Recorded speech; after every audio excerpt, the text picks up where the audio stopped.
small talk, I'm always leaving early. Then I met you and my eyes changed. And now you're in my eye range, I'm gunning for you. You changed my heart in a big way. Now every day's a celebration, and I wanna say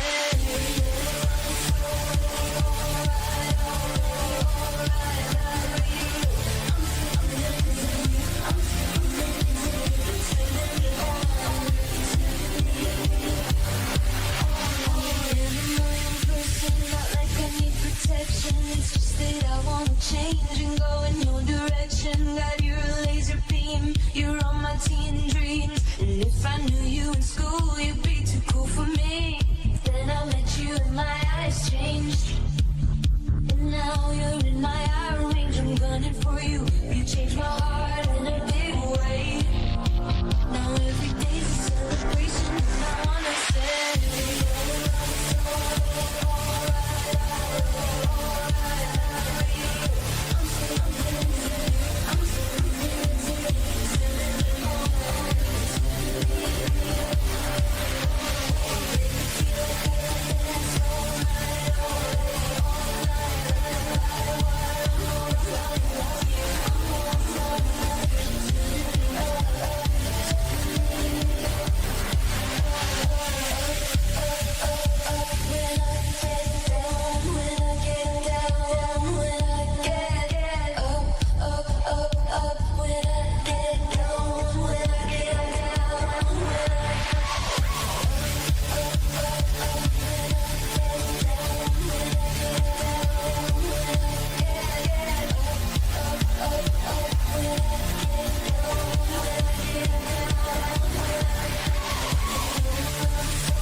You are without doubt the worst pirate I've ever heard of.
You have heard of me.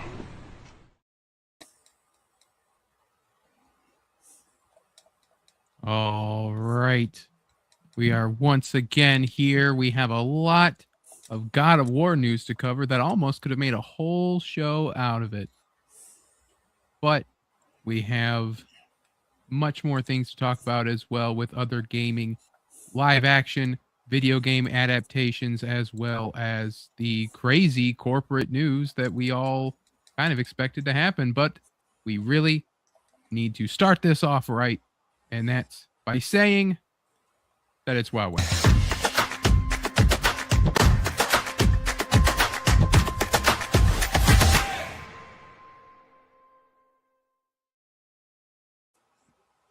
Greetings, travelers, Wiz Kids, and Word Players. It is Wednesday, which means it is Wow Wednesday once again. I am Wizard of Wordplay, the Wow of Wow Wednesday, and I am joined, as I am always, by he's as smooth as Tennessee whiskey and sweet as strawberry wine. It's Jessica James. Whoo, buddy. There wasn't a lot that happened in pop culture this week. Nothing much. There wasn't any kind of mega corporate buyouts of any major studios. There wasn't anything in regards to, one of the biggest video game franchises making the move to live action. There was nothing, man. There's nothing.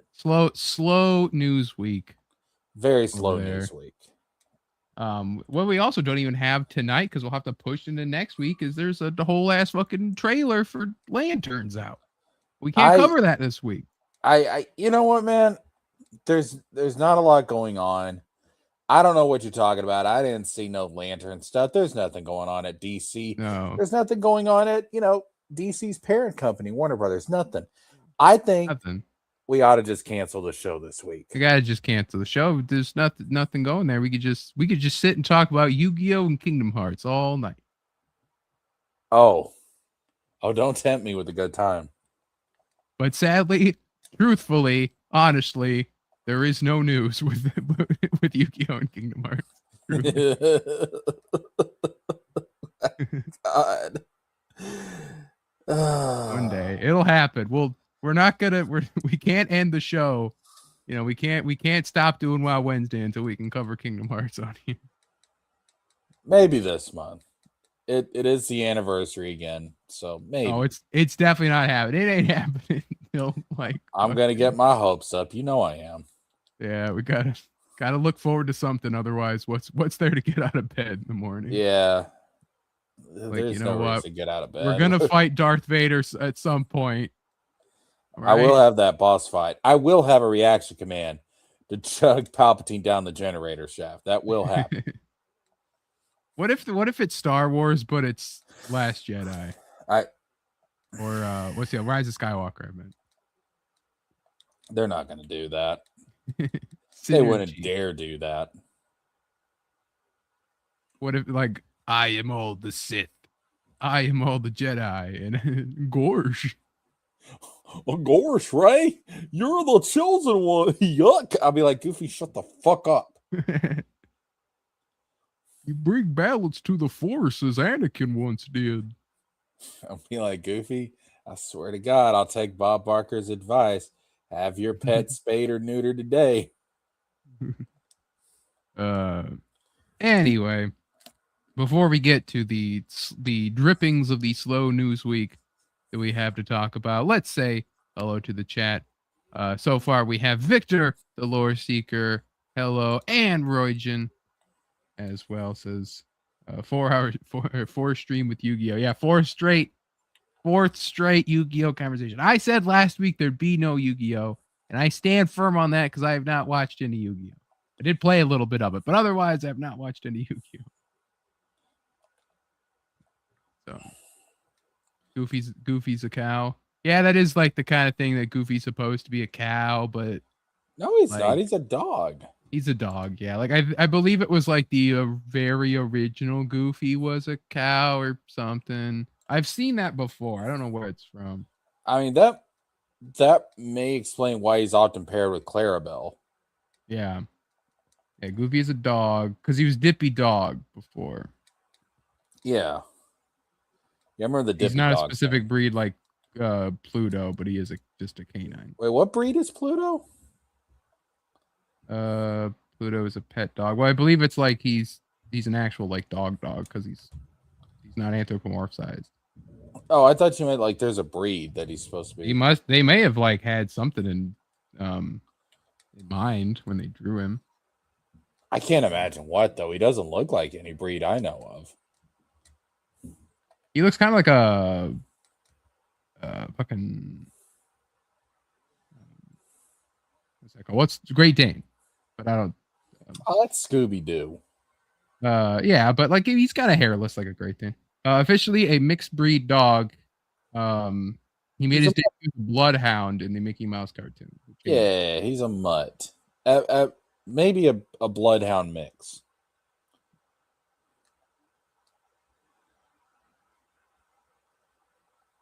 He was called Rover. The picnic. Anyway, yeah, the Disney lore. You know what was crazy when we got the picture of Pluto and how Pluto the dog is actually on there. That was nuts.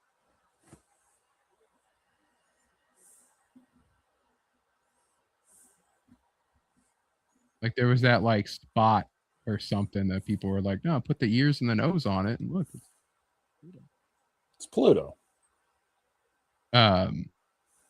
Anyway, so yeah, we have some gaming news as to do with the live action God of War adaptation, as well as rumors abounding of the third game, which while we gave our thoughts on what it could be, none of us guessed what the rumors actually say. Why are you calling it a third game, dude? This would be number 6. I mean, yeah, it's the third game in the Norse trilogy. Okay. Well, I mean, technically, it's no one calls God of War 4 like God of War 2018 isn't God of War 4. Hold up, wait a minute. There's 1, 2, 3, 4. Oh, there's Chains of Olympus. Okay, we're coming at this. You're coming at this from a Kingdom Hearts fan perspective. So if it's on a Game Boy or on a mobile handheld, it doesn't count as a second game. Technically, this would be the. It would be the 9th game, wouldn't it? Because you got Sons of Sparta, you got the 2 PSP games, and you got the 3 main Greek trilogy. That's right, Sons of Sparta. No, that's right. There's Ascension. So there's so yeah, there's the 2 PSP games, Sons of Sparta, the trilogy. Mr. Yanafui is here. Hello, Mr. Yanafui. That's 7 plus the 2 Norse games. So this would be the 10th one. It's God of War 10. God of War 10. God of War 10. I feel like you don't waste God of War 10 on what this is going to be, but we'll get to that. But before we get to that, Jesker, what'd you do this week? Nothing too crazy, man. I've just been paying a lot attention to as far as pop culture goes, the merger between Paramount and Warner Brothers that may most likely be happening, but may not be happening. There's still there's a kernel of we'll get to that there's we'll get to it. If it doesn't go through, then Warner Brothers can be free. There is something that I don't think anyone's considered that I'll bring up that have like a cool thinking strictly for like nerd stuff will be like a way to look at it, like a possible scenario. But yeah, did you have you played Resident Evil 9 yet? Have you grabbed that? I haven't. But I've heard that it's freaking fantastic though. Yeah, I've heard good things about it. I think the only thing that I heard negative, can't remember what it was, if it was the story or there was something that was like it gets a little muddy, but otherwise I've heard great stuff.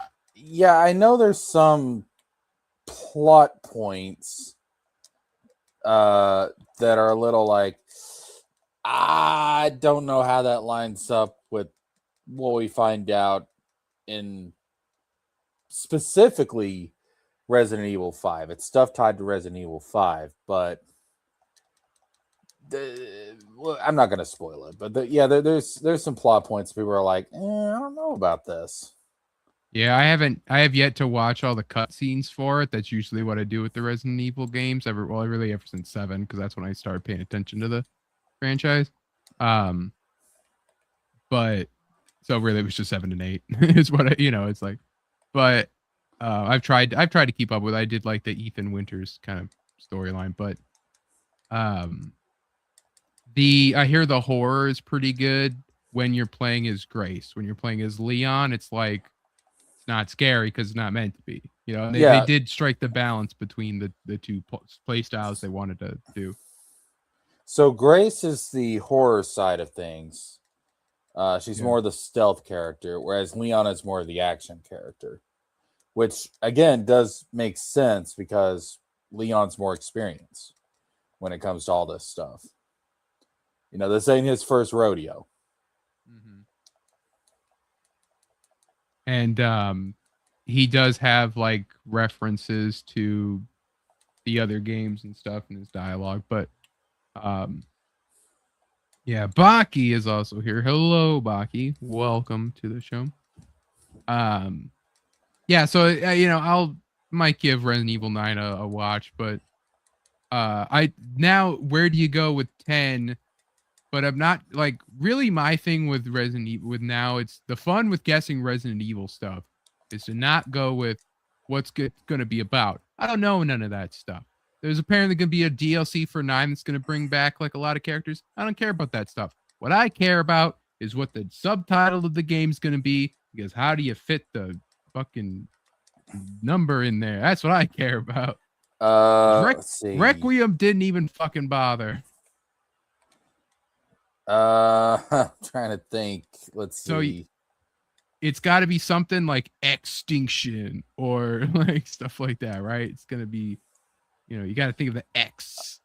Well, unless they want to go with like, the Aramaic number, which would be, 1 and 0, which you could still do Extinction. Reunion, like the IO at the end of, reunion, the nyan, the IO could be 10. I don't feel like they're not going to do Requiem and then do Reunion. That'll fuck shit up.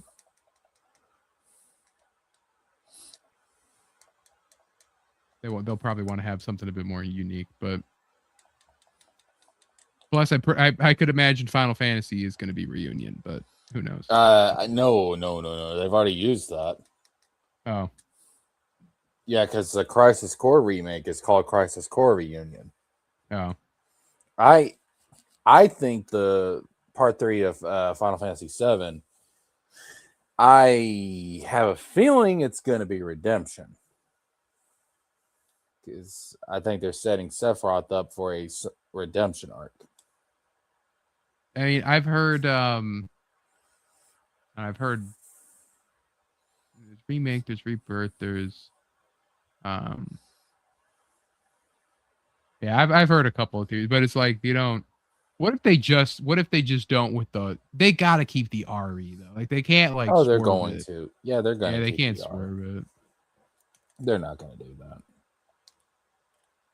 But yeah, it's just that like I remember for Resident Evil 9, it was like, what do you do with the Roman numeral? And so it's like that's why I kept saying before it was announced, I'm like, it's Resident Evil 6. We're gonna do it. It's Resident Evil 6. It's IX. That's how they do it. It would have been awesome. Resident Evil 10. It's called Resident Evil 6. Hey, what's old is new. Yeah. And plus, like, don't people hate Resident Evil 6? So it's like, yeah, we're just not doing that. There you go. Resident Evil 6 is kind of the one that just gets forgotten. Rumors, or I guess, like, from assets in that game, it looks like there's stuff from, like, 5 in that game, which would make sense because 5's the next remake that they would do. But, people said that 5, I believe it was, is like terribly racist. So I don't even know how they would necessarily do it. But apparently rumors are they're doing a Resident Evil 1 remake. I'm pretty sure they already did Again? that. Yeah, like they're gonna do it again with like all the new like with this current style of RE engine stuff. Well, see, I would think that Resident Evil 5 would be the next remake, especially because there's some plot points in 9 that are tied to 5. So Yeah, I would think it- like, okay, this is kind of setting things up to where in an RE5 remake they could help explain some of these plot points better from 9. Baki says they want a Silent Hill remake of the original trilogy. Well, you got 1/3 of that. You got 2. They might. I mean, obviously that team might do more with the other ones, because they made the. Konami's just outsourcing to anyone who will be like, "Yeah, you want to make fucking Castlevania? Fuck, here you go." Or that Capcom. Anyway, but it's like you want to do Silent Hill? Yeah, here you go. I got like 2 Silent Hill games in like a year. So that. So.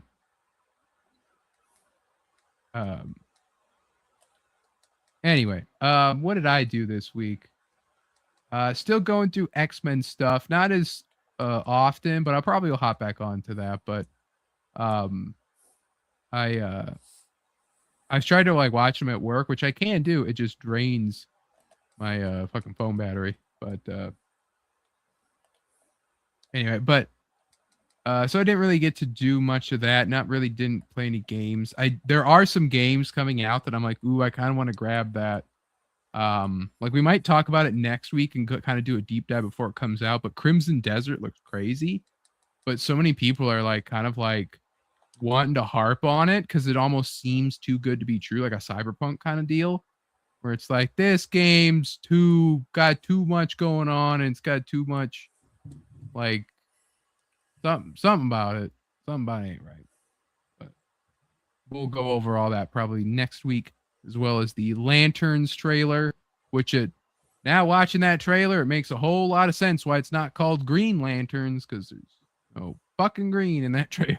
But we will see what that is all about. But let's get into the meat of the show. We've been covering week by week the live action God of War adaptation as they keep announcing and keep doing more casting and so on and so forth. But what we got that I didn't expect for us to get was the first official look at Kratos and Atreus in the show. All right. I'm of 2 minds on this. I want to hear what you have to say, but I want to hear what you had to say first because I'm of 2 minds on this. I'll say, regardless of character, everyone from the neck down looks great. What kind of fucking statement is that? Well, costumes are on point and everything looks great. Now we go for the next. We go from necks up, right? We go from the neck up. Kratos' beard is scraggly. It's not that firm, solid beard that we see in the games, right? That's really all he kind of needs. Atreus' hair is too modern. Looks a little weird. Now I think them going young for Atreus it's just gonna be an adjustment, but obviously with the time it takes to produce the show, by the time they get through this show, if it's all the whole game is in the first season, or the first, and then the second game is second season, he'll age up and it'll make sense. But bow also looks really small. But this isn't him actually pulling a bowstring back. This is like a prop that's made to look like the bent bow, because the bows I don't think they bend this curvy unless you're really yanking on it.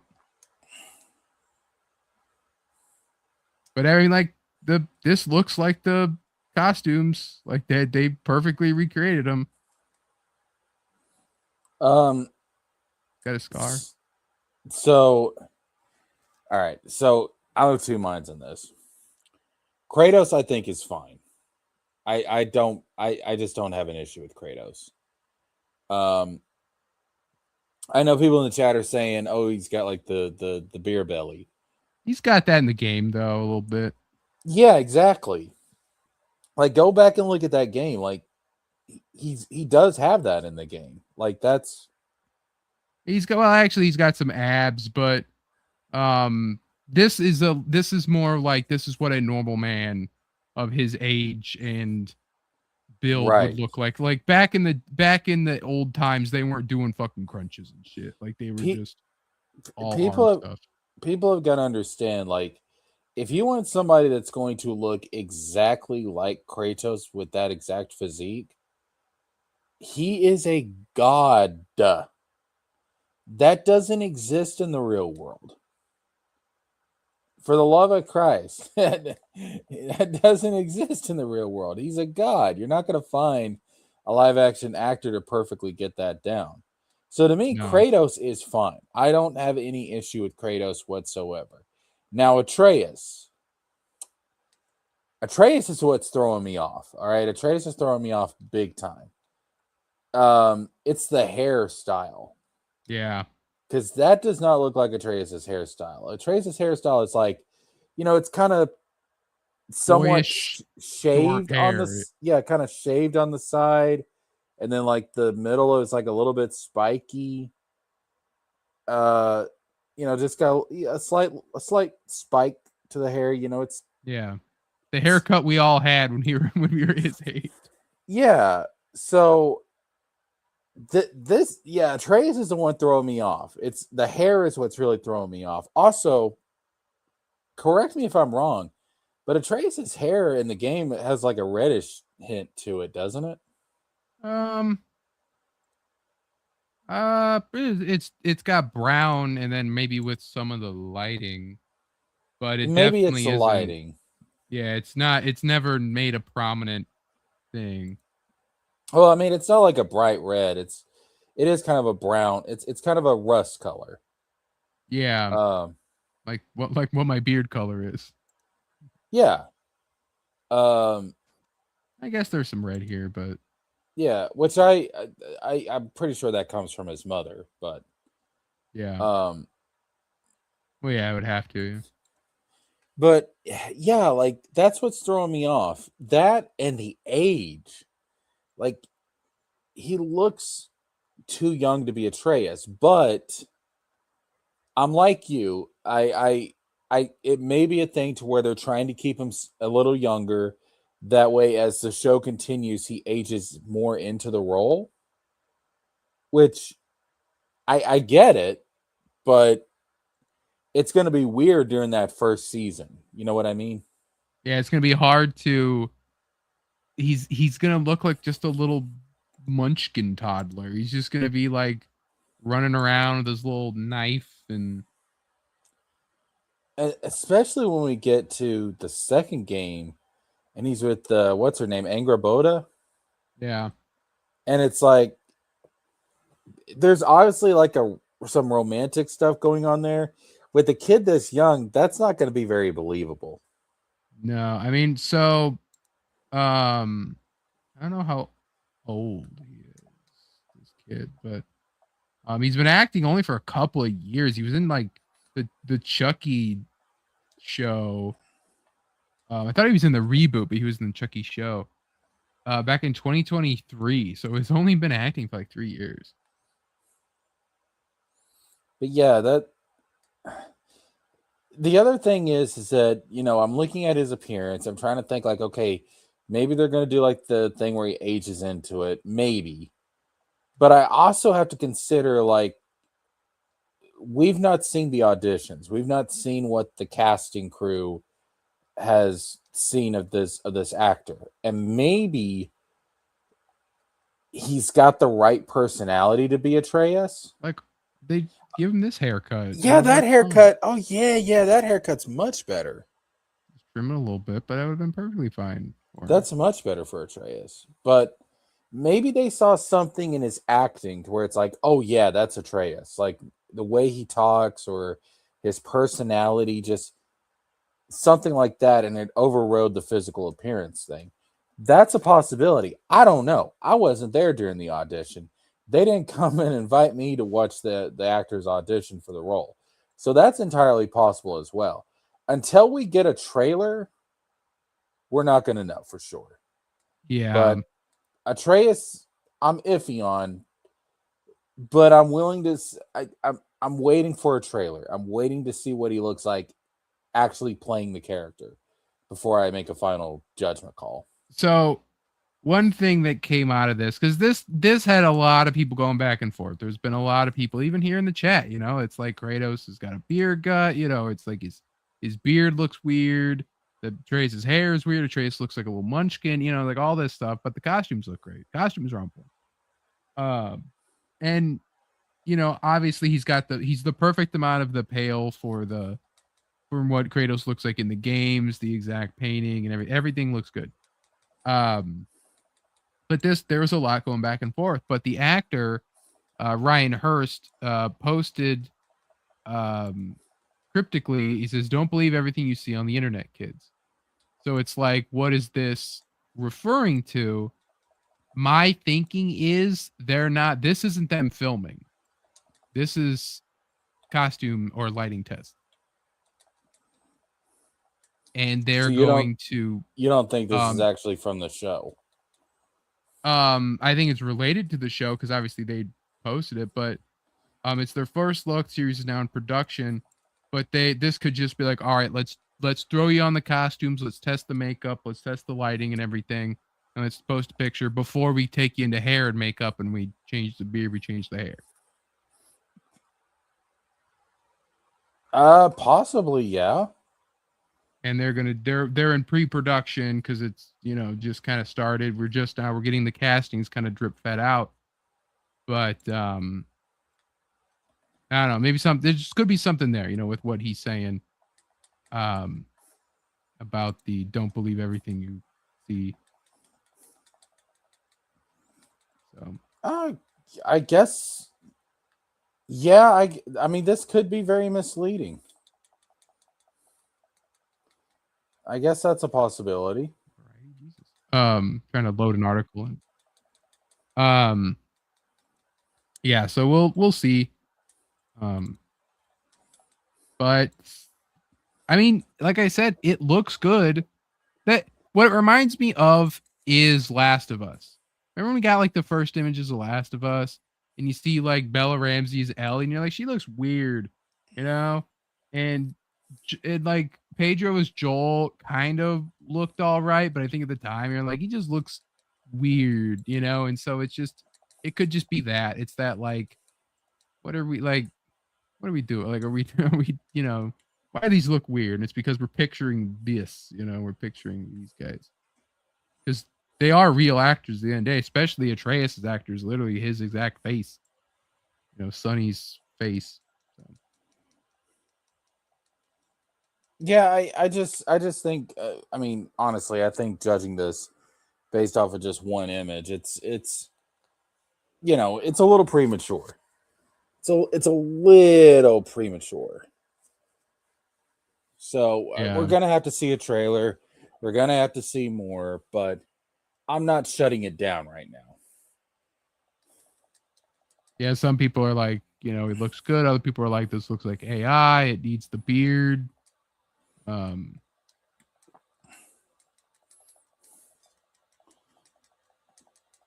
Yeah, I know that David Jaffe was like, why'd the picture they put out makes it look like Kratos is taking his shit in the woods or something? That's not. I can't unsee it. What is David Jaffe's problem?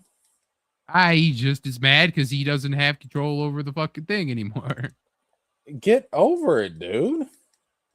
I mean, I'm sorry, but seriously, like he sounds like a bitter ex-girlfriend.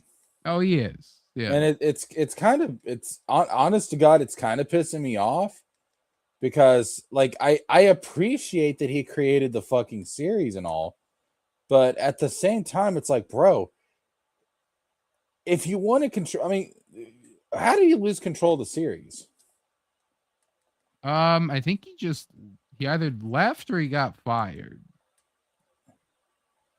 I mean, I never heard about him getting fired. I thought he just, I thought he left to explore other avenues. Probably did. Then they get bitter because then they're like, I don't have the fucking. It didn't work out. Well, I mean, that's the choice you made, bro. If he didn't want to give it up, I mean, He's creative director on God of War 2, but he didn't work on God of War 3 because Balrog took over for that one. yeah, It I looks mean, like if he did Twisted Metal was like what he focused on. But there's no Wikipedia doesn't really have a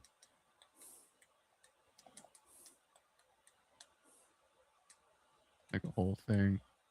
yeah, bro, like, he left we left Eat Sleep Play in 2012 due to creative differences. He left Sony Interactive, then founded Eat Sleep. Okay, so in 2007 he left to form Eat Sleep Play, and then left back that in 2012 due to creative differences of a thing that he started. But okay,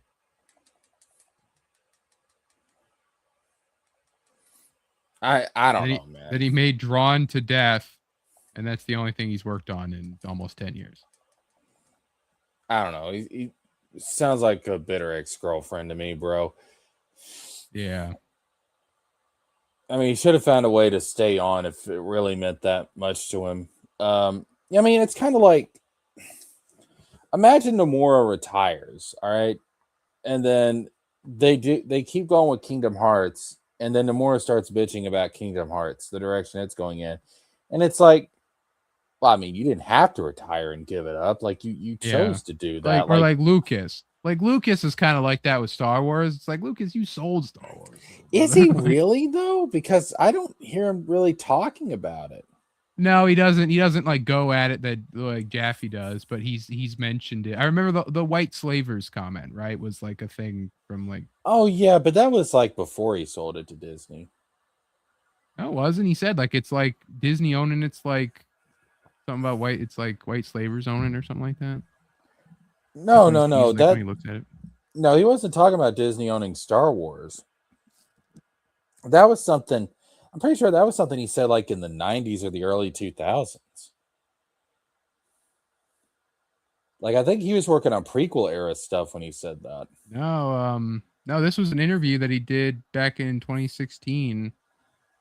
He said that really? I sold Star Wars to white slavers, and then he apologized later. It was a very inappropriate analogy. He said. Well, is it though?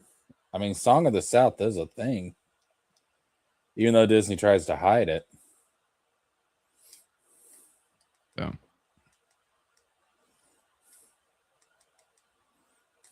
Anyway, yeah, we'll see where this goes as more news develops. But not just that, we had some more casting news as well. Well, first, Baki says Kratos looks like the cop from Stranger Things. David Harbour would have been a great Kratos, but he's busy. Trace looks like the kid from Stuart Little. Yeah, he kind of does. The Variety reports that the God of War live action series has cast Modi, Magni, Gana, and Thrud. So we have here your. Did they announce who they're going to get to play Heimdall? No Heimdall yet. I don't. Okay. There was a. Thought I had a list of everyone. Whoever plays Heimdall has to be such a little shit. Because Heimdall is such a little shit. Yeah, let's see what they have. Oh, so yeah, they got Max Parker to play Heimdall. I think we did go over that. He was not in anything that I really know of. But, dude, I fucking hate Heimdall. So he's a handsome guy, but that's who's gonna play Heimdall. Such a little shit. So yeah, so we have our Sons of Thor, our Modi and our Magni here. So they went completely different from the game, but to be fair to them, that's that was gonna be really hard to cast. You know, like they wanted to have these big, huge guys. You know, you could have done it, but they want to go younger and more inexperienced, I guess, for Magni and Modi. Yeah. So, Gana, who's not even in the first game at all, nor is like any reference to her made at all or anything. So that's a choice, certainly. You know, she is the Valkyrie queen that takes over after Sigrun is defeated by Kratos in the first game, and It could all just be that. an end. It could be just an end of season appearance, like, or something. you know, like, oh, That's- she's taken over now. You know that, like, yeah, you know, just hype up season 2. there could be a lot more flashbacks to this because according to the Ragnarok, Gna and Freya have more of like a relationship, like a friendship and all that, and then she turns her back on the rest of the Valkyries. So there could be more of a flashbacks that we see on this show. I don't know really why, but they've casted all the Aesir, so it's like we got to see something. Like they're gonna do something with them. Well, I mean, I would hope the flashbacks would reference the Greek stuff. Yeah, but you hope. Who knows? I mean, I don't even know if it's confirmed we're getting 8 episodes of this. I would hope we get more, but I think you need more than 8 episodes. oh, there are 2 seasons ordered according to Wikipedia. Yeah, but I don't know why 8 is like this magic number we came up with for some shows now. Because I remember used to, you know, a season could be 16, 20, 24 episodes. Where does this 8 thing come from? That's just because everyone started doing it. I don't know. I mean, like 13 used to be at least like the pilot order. And then of course we have Thrud, who we all knew was going to be young in this. So here she is.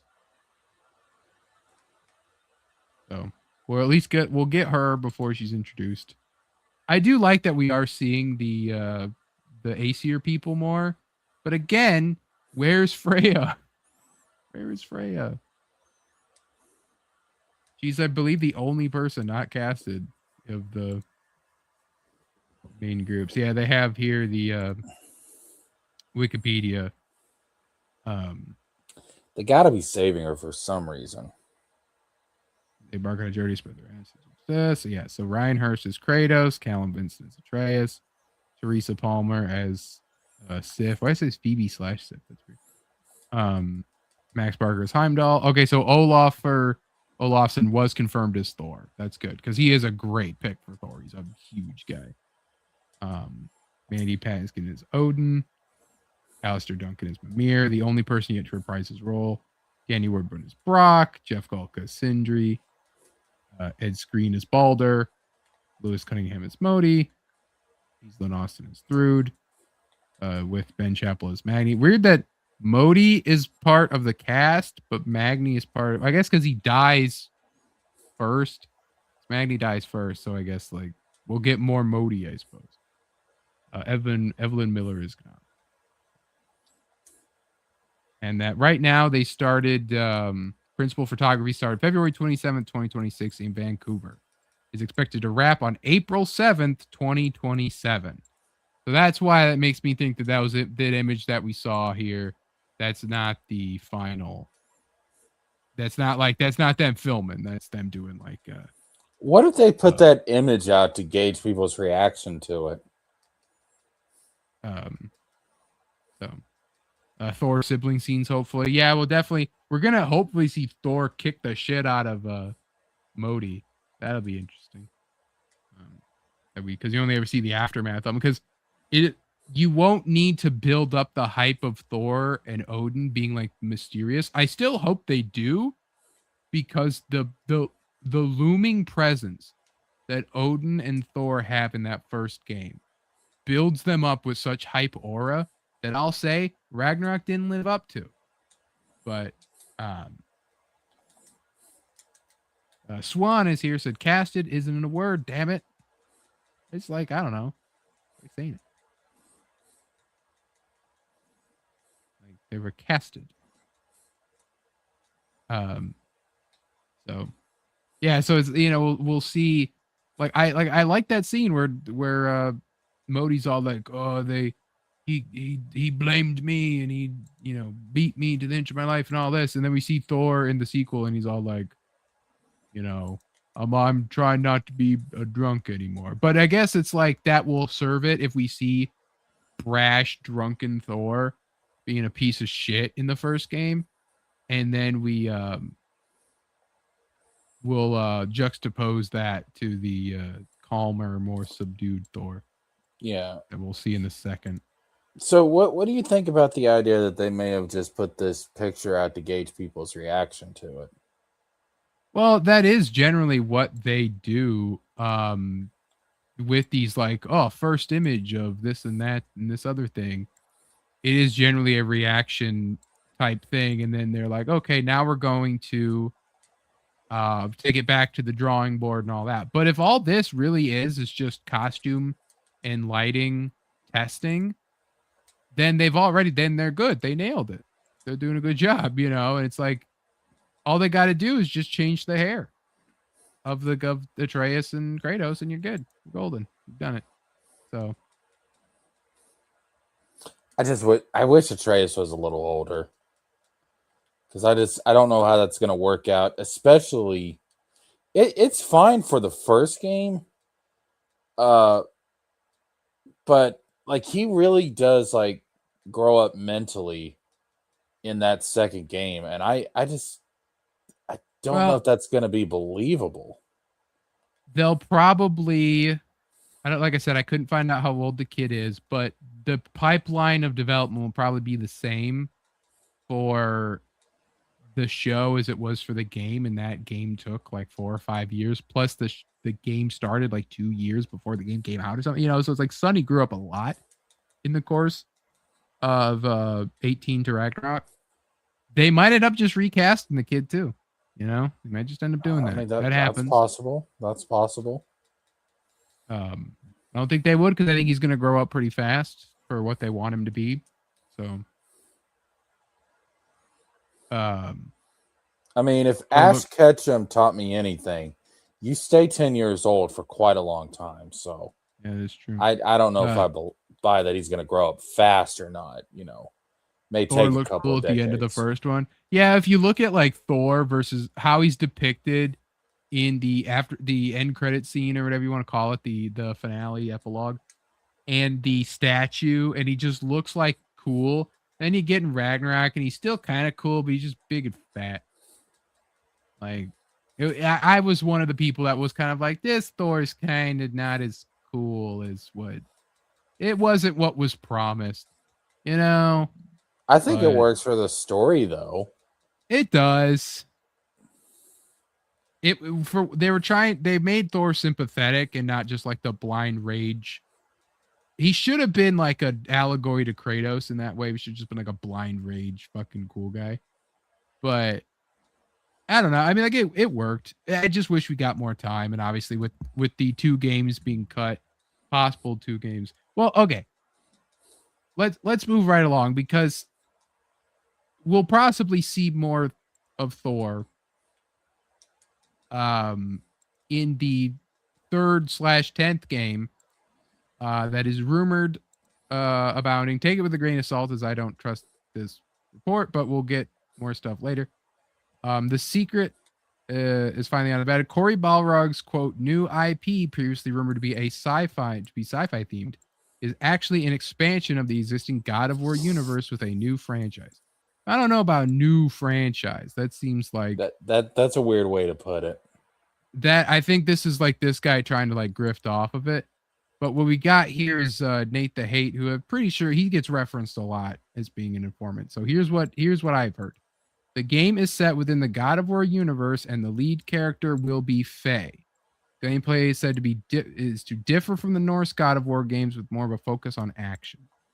So Faye will be the leader, or the main character. Reveal this year / release first half 2027 barring any delay. I think this is maybe a little fast, but I mean, it's been a while since Valhalla came out. So that would have to be a prequel. Yeah, it'd be a prequel for sure. I'm not gonna say this is impossible because, well, you know, they did do prequels with the Greek era stuff like Ascension. Yeah. Chains of Olympus is a prequel too, technically. And then Plus, I mean, hell, Sons of Sparta is a prequel. You'll be able to see the realms before the kind of like collapse that they're in 2018. Yeah. Which will be really interesting. Seeing everyone pre-development. Brock is back. Brock will be back. Sindri, you get to see probably the falling out that caused their cults. You get to see them break up. You'll get to see so the Crucible, right? What lends credence to this is that Crucible section of Ragnarok. Do you remember it? And you go off on the boat and you go into that completely other area of I believe it was Vanaheim that you're at, or maybe it was Svartalheim. But you go to that completely different area that is just filled to the brim with this is what Faye was like. Isn't this cool? But you missed it already. Where she had a big battle. She had a battle with Thor already. Yep. So that's why I'm like, we'll get to see Dick, cool, badass Thor in the prequel game, and we'll get to fill in a lot of gaps. There's a lot of how her and Kratos met. Someone said that Kratos will be the final boss, and that's how they meet. You got to fight Kratos. You got to fight post-Greek era Kratos. That would be interesting. So there's that. There's the nature of the prophecy, how she knew everything, how she knew to plan the whole thing out. There's also the possibility that they are going to finally do the weird time travel shenanigans that were kind of hinted that were going to happen in 2018. The weird time travel shenanigans that show that Faye will be the one that blew the horn during the events of God of War 2018, and she will somehow come back to life so that her and Kratos could like be together, and she'll be a part of the story going forward. I don't know about that last part, but yeah, Victor says that what they were saying on Twitter was that there'd be pale stranger. Someone said pale monster, whatever it was that they had. But it's also she would know who Kratos is and who Kratos is going to be because she's seen all the whole ass feature. And like I said, I want to see her grapple with that. I want to see her grapple with prophecy. It'll be interesting. There were some haters of this. Obviously, they said like, "Oh, it's going to be a game. It's going to be a PlayStation game where you play as a woman with a bow." Really, way to step out of break the mold, PlayStation. But someone also called it God of Chore. Like, I've heard Wife of War. Wife of War. I don't know what you call I don't know what you'd call this. She was called in the lore. She's called Laufey the Just, because she's supposed to be Laufey the dude, you know, and then they changed it. But I don't know what you'd call this. I mean, you have to let people know that it's a God of War game. I think you could still tie it into the God of War title, especially if it ties into her meeting Kratos. Yeah, they haven't used Origins yet. Now that's the classic video game trope that you can subtitle your prequel with. But I don't think that would make sense though, given the context. we haven't had an Origins or Revelations yet.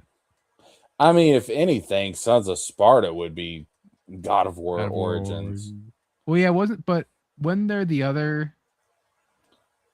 I thought there was another prequel too. Well, there's Ascension, but that's not really. I wouldn't say that's his origin. Cynics here says, "Hi guys in chat. Hope you have a good stream. By the way, miss you around Discord with sometimes." Thank you, Cynics. Cynic, who was, by the way, was wrong, despite last time being on the show, wanted to talk about how so right he was that Netflix would buy Warner Brothers, but he was wrong. He was proven wrong. Maybe. Well, I mean, Netflix definitely ain't gonna. They backed out, so they're definitely not getting it. I have a theory on that. Well, we'll get to it anyway. So there was a tweet that I found, but I didn't save it. But it was basically, Corey Balrog talking about how why Jormungandr went back in time would be explained in a different game, which did happen because it was in Ragnarok in the blink and you'll miss it, but it's kind of obvious moment. But I think they meant but I think that tweet came after Ragnarok had already come out. So I think it was more like we will find out specifically why Jormungandr goes back in time. That's what makes me think time travel is going to come back in this third game. But I don't I feel like Faye, it depends on how they want to write this. Faye knows that she has to die and it's going to be a very somber, maybe she wants to fight it. Maybe she's looking for a way to escape the prophecy. Maybe she's looking for something, right? To be like, I can't die. Maybe she doesn't know Kratos yet. She doesn't care. She's like, I'm not going to die for some dude I don't know, something like that, right? Maybe she grapples with that. There's this whole story there you can tell with that. And she has to go and she has to solve whatever crisis. And she has to deal with the fact that it's like, oh, I'm going to die, and all this stuff. And, who knows what. And then because she's dead in the beginning of 2018, so you don't really get, you just be like, boom, she's dead. Or it's going to be like, okay, she's going to have this whole thing and then she's going to die. She's going to come back to life somehow. She's going to escape death. She's going to time travel. She's going to do this, that, and this other thing,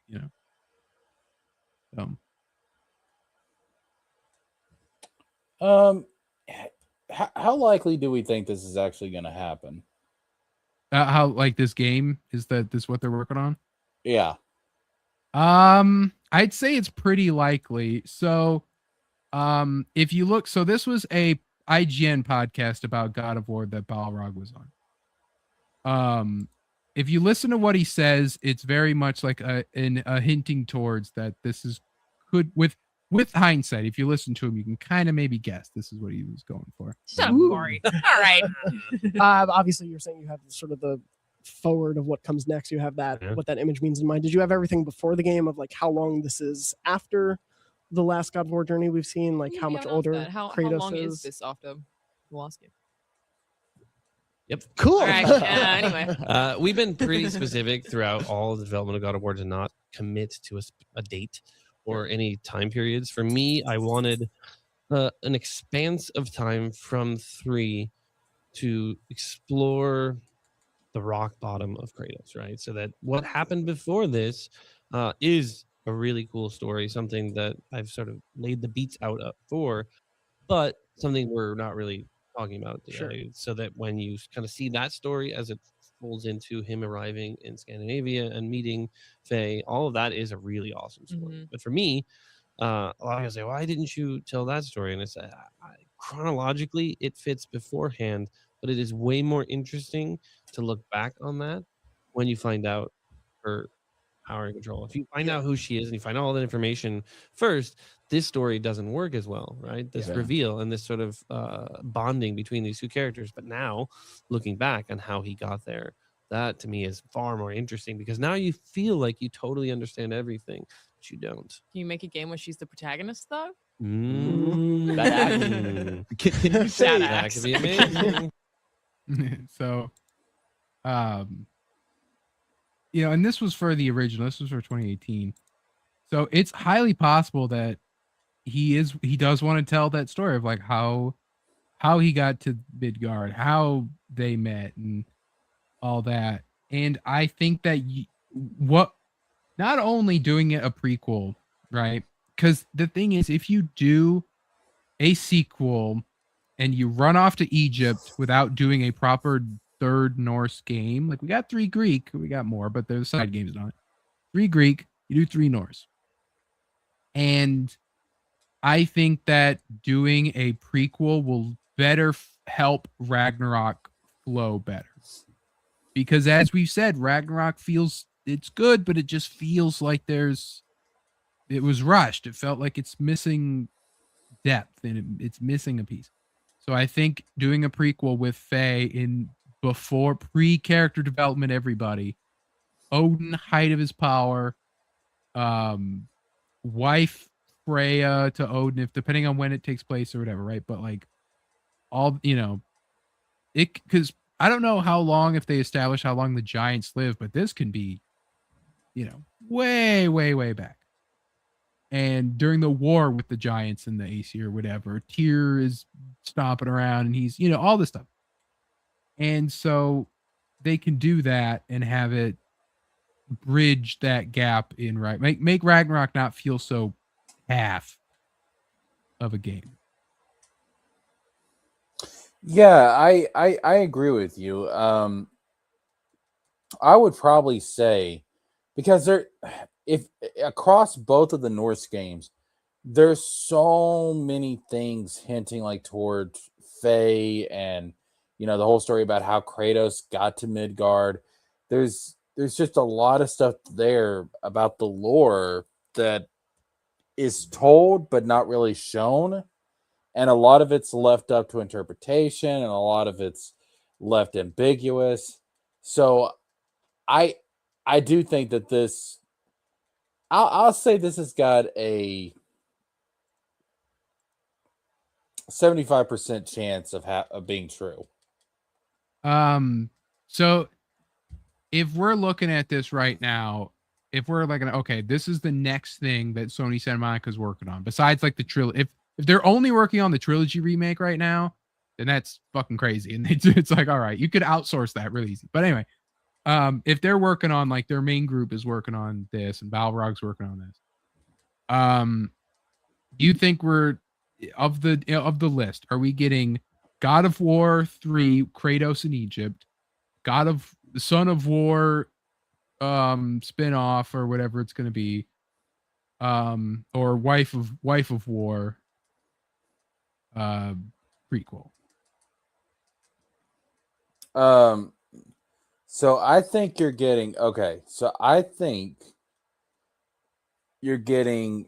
Dad of War Greek trilogy remake. I think you're getting Dad of Boy.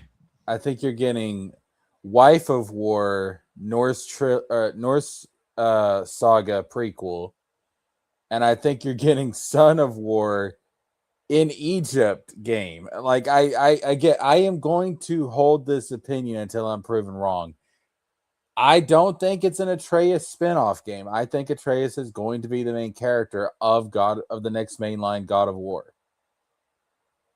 I think he's going to be the one because again, like, Kratos' story came to a nice resting point with the Valhalla DLC. It does not make sense for the character for him to go to Egypt. The baton has been passed to Atreus. Atreus should be the main character for a while.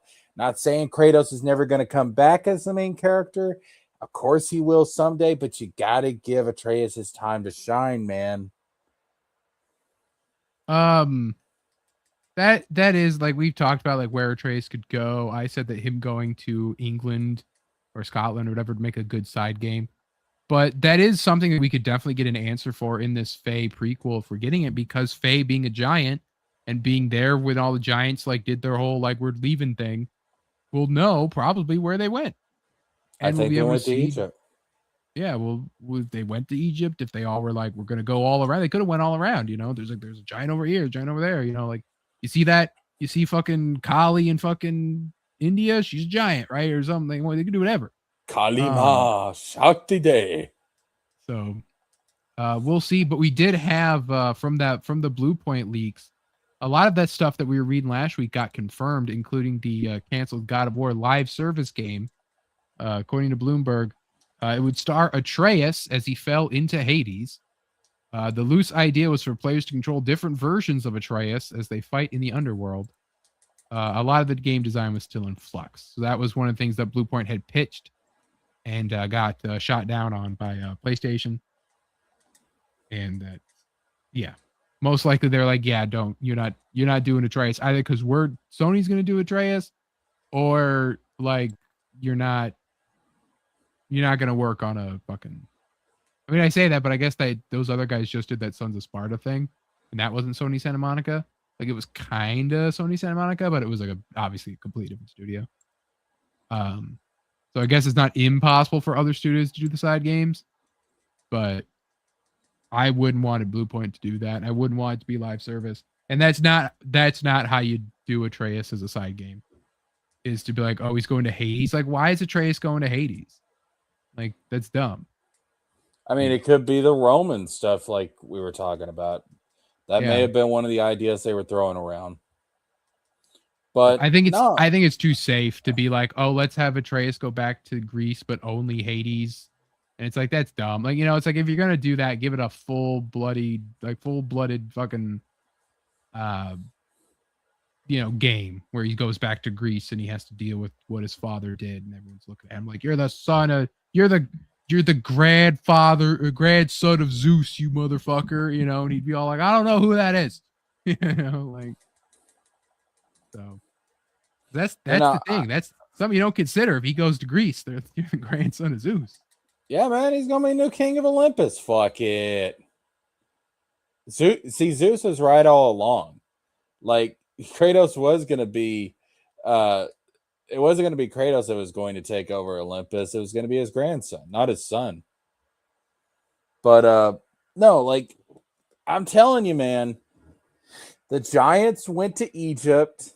They got enslaved by the Egyptian gods, and Atreus is going to be a Moses figure that has to lead them out of captivity. That's what's going to happen.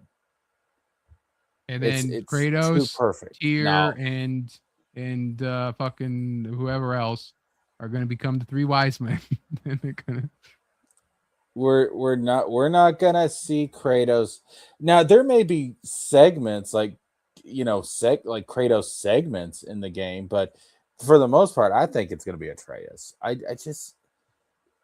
You have to convince me how it makes narrative sense for Kratos to suddenly leave all of his responsibilities in the Norse realm and go to Egypt.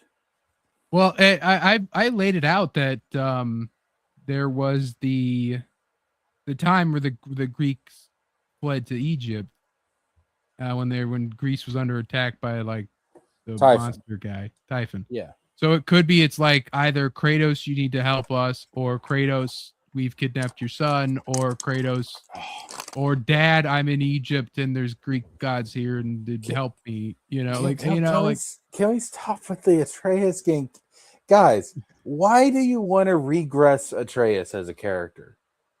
Why don't you want him to stand? Why does he have to constantly be saved by his dad? Why can't he stand on his own? Well, to be fair, I mean, Atreus has his moments of like, oh, I fucked up, right? Like he releases the giant dog, right? And that fucks everything up. And I'm going to go to Odin. I'm going to help Odin out because I want to stop this prophecy, and he fucks shit up, right? So it's like Atreus's heart leads to him fucking shit up. And the ending of the game tells him, right, it's like, I'm going to listen to your voice in my head so I don't fuck shit up. But he could be like he could show up to Egypt and it's like, oh man, these refugees, our place was destroyed. Like the Greek, like fucking Artemis and all that, right? Could just lie to Atreus. Like they're like, oh, this monster called Typhon destroyed Greece and we're refugees from here. Do you know anyone from Greece? Oh yeah, my dad's from Greece. Oh, that's really cool. Could he come here and help us or whatever? Yeah, I'll get him here. Surprise, this was a trap to bring Kratos back. We're going to kill him for destroying Greece, right? Like you could. That's so lame. That's not him being like damsel in distress though. It's just like, that's a perfectly fine plot. let the boy grow into his own fucking character without his dad there all the time. He has to leave the nest. He has left the nest. Now let the little fucker fly. Come on. Now, the only way I could see Kratos. Okay, in your mind, how do you then put the player back in control of Kratos in another Kratos game? Then, I don't know. It depends on how the Egyptian stuff ends. because I would say otherwise, invasion of Rome going after wherever if he goes after the Norse lands, whatever. But like Kratos having to basically do it again because because you make fun of Roman mythology, right? Everyone acts the same. Bring the old voice actors back of all the original Greek guys, but have them be the Roman guys and just say fuck it because it'd be funny. And be just like, yeah, fuck it. Here's instead of Zeus, it's Saturn, right? He's the Kronos equivalent. Well, again, it depends. I don't know how the Egyptian stuff would end. And I'm sure it would end in a way to where it would open up the potential for Kratos to come back. Because by that point, I mean, you've let Atreus have his time to shine. And at that point, Kratos coming back would be fresh again. But if you keep bringing Kratos back for every single game, it's going to become stagnant. It'll become stagnant. So I think you let Atreus do his thing. Kratos chills out in the Norse realm doing his godly duties. And then depending on how the Egyptian stuff ends, that could, lead to Kratos going to the Aztecs or going to Japanese mythology or whatever. I still think the Roman stuff should be like the end of the series, the end of the story. Yeah, Roman stuff is definitely the end. If not Roman, it's like the reconstructed Greece. But so Japanese myth, Kratos doesn't work for that. I'd say send Atreus to Japan, send Atreus to England. Egypt, Kratos works better for, or as like a joint venture for both of them, like Ragnarok was. But if we're talking like its own, like you could do an Atreus 3-game series or something, and you could do it England, you could do it India, and you could do it Japan. Because I don't see Kratos as working in those settings as well. That makes sense? I think Kratos would work better in Aztec. Yeah, like the violent, like I'm picturing like violent monsters and grit and like the Kratos roars as he tackles a giant snake. Like you can see that and more like, whereas like Japan, it's like it's cultured, it's fair, like there's some monsters, there's obviously the yokai and there's all that stuff, but it's like I don't know, I just feel like Kratos with a katana doesn't feel right, but Atreus could hold a katana and I'd be okay with it, So y'all are some picky motherfuckers, man. I'm just saying. And y'all gotta stop sucking Kratos' dick. I love Kratos. All right, Kratos is awesome. Baki says we need Kratos to do with the Hindu gods and the Chinese. They boil people in Japan's his origin. I suppose I'm just more talking about like there's just like the way that it looks. When I picture it, like Kratos weebing out like that, it doesn't look right to me. Atreus, he's a big old weeb. So he was, while everyone else was having sex, he was studying the blade. Pull up my screen. What do you got here? You don't want to see that? Atreus in Egypt? Well, I'm not saying, well, yeah, Atreus will be in Egypt, but Kratos will be there too. It'll be like Spider-Man 2. It'll be like... No, you're just rehashing the North. Picture this, all right? Roll with me for a second. So Atreus has his, like, he's the main character in Egypt, right? There's no Kratos there. It's just Atreus and it's Angrboda, okay? They're doing their thing in Egypt. They're rescuing the giants. They're, trying to free them from the Egyptian gods. That's what you would roll with, okay? And then after the Egyptian stuff is over, you have Atreus and Kratos meet back up in, let's say, the Aztec mythology, okay? And imagine that moment where they reunite and Kratos sees how much his son has grown and how much of a man his son has become. That's an awesome fucking moment. But you don't get that if you don't let Atreus breathe and grow. I agree with you It's that their reunion's going to be in the Egypt game, because you got to look at this, Jesker, not as like, you got to look at it in the marketing sense, right? Like the three big mythologies are Greek, Norse, and Egyptian. Like those are the ones that like movies are based around. Those are the ones that the video games are based around. Like Japan has it a little bit, but with a lot of Japan, you get more like myth-based history things. But you got to look at the marketability. God of War in Egypt is the most wanted, most requested thing. You don't waste Egypt on Atreus. You just don't. You can't. But I don't see that as a waste. I think that people are endeared enough to Atreus that they would roll with him being the main character for his own saga. In like a spin-off or something that takes place somewhere else that's not as marketable. I think you are disrespecting Atreus. I think that he has earned his right to be the main character of the franchise for a while. I don't know. I don't see it. I really think that people are just disrespecting Atreus. I think that's what the ending of Ragnarok was about. It's like, no, like it's passed on to the son. And bro, imagine this too. If you skip ahead far enough and Atreus grows up some, and you have him and Anger, imagine Atreus with a little baby, all right? And Kratos gets introduced to his grandson.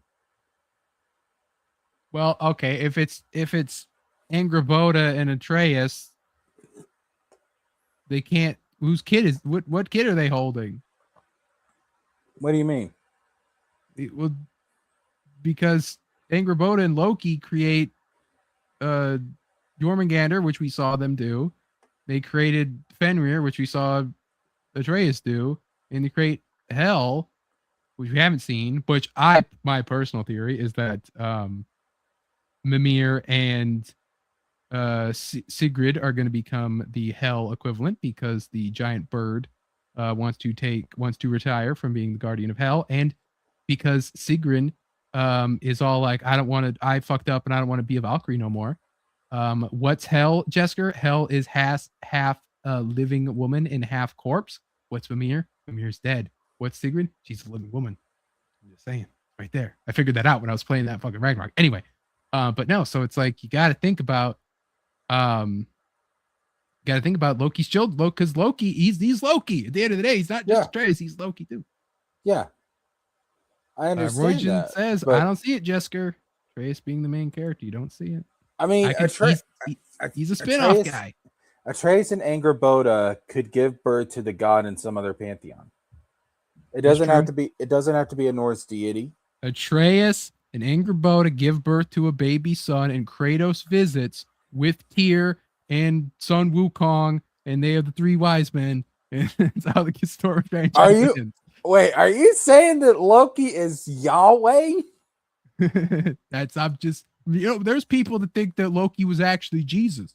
He was fucking with people. There's people Whoa, that means that would be, and maybe I'm the one that's disrespecting Atreus. Yeah, you're not giving him enough credit. Oh, he's Yahweh now. He's like, nah, man. Like, oh my God, he's the old dude sitting on the throne up in the clouds. Not Zeus, the other guy up in the clouds. Yeah, he's fucking Elohim. He's Elohim. It's like, oh shit, bruh.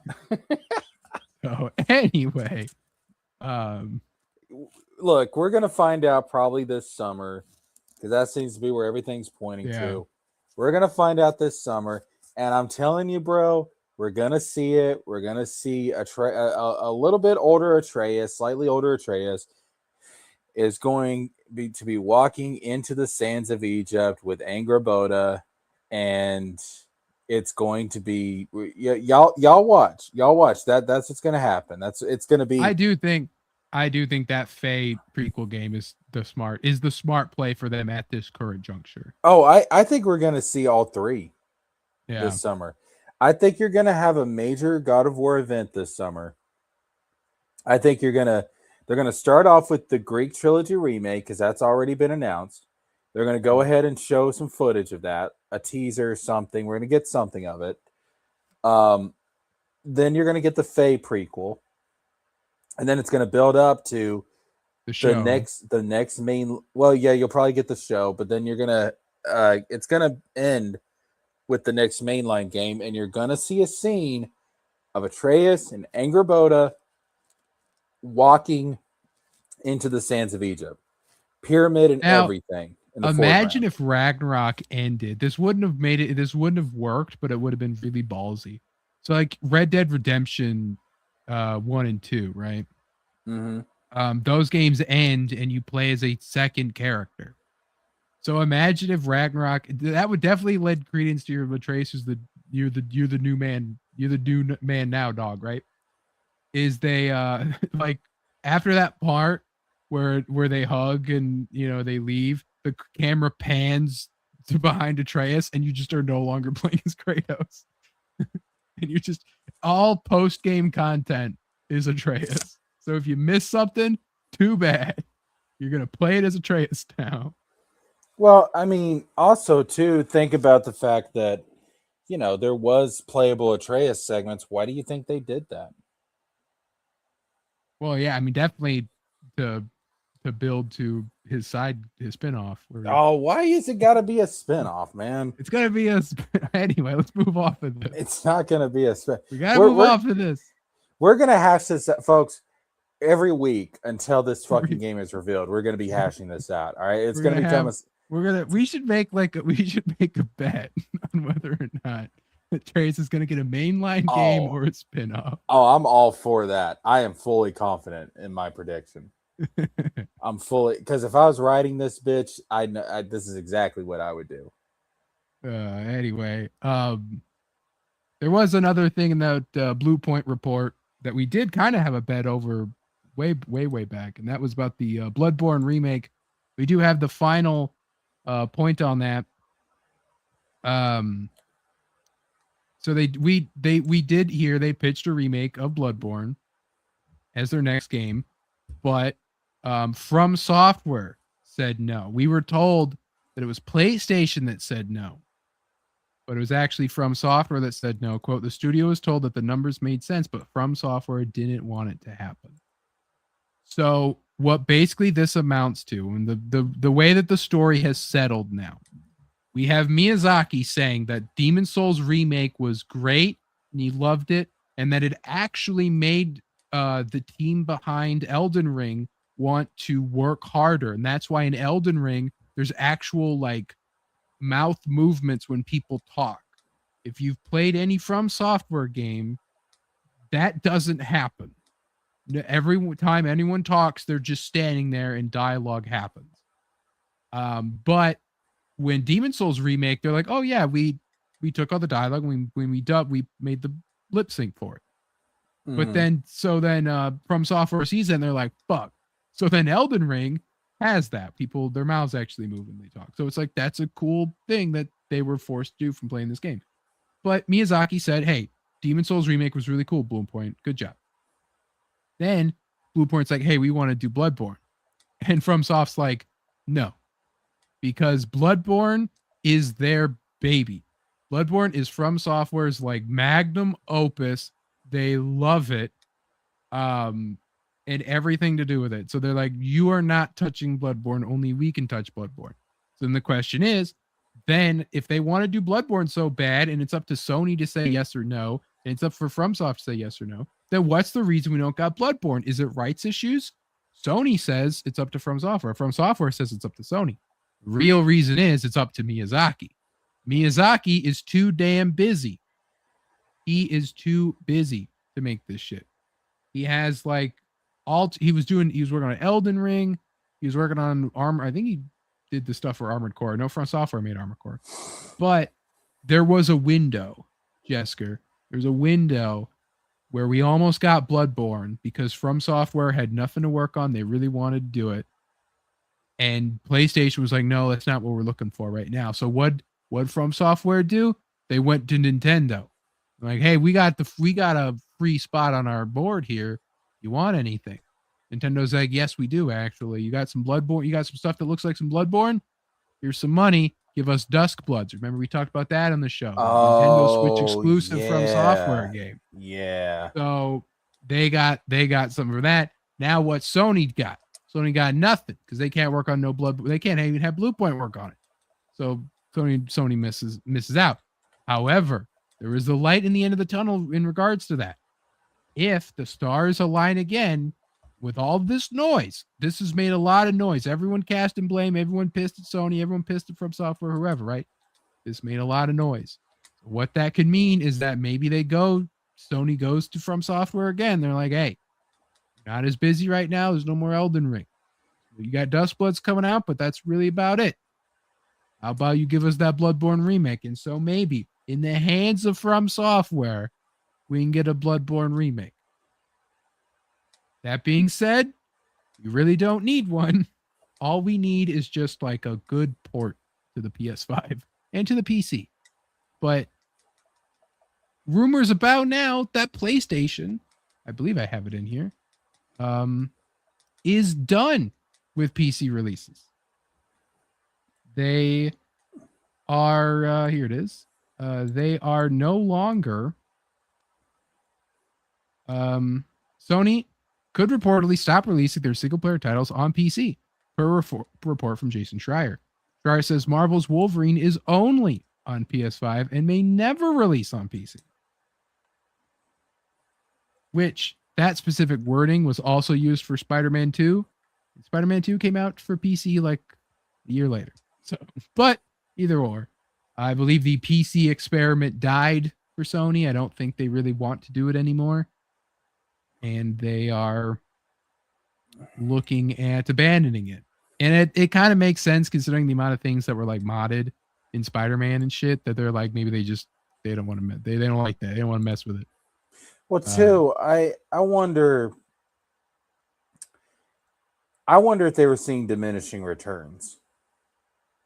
Yes, we actually, that article, I didn't save it, but that article is out of the amount of numbers that Spider-Man 2 had on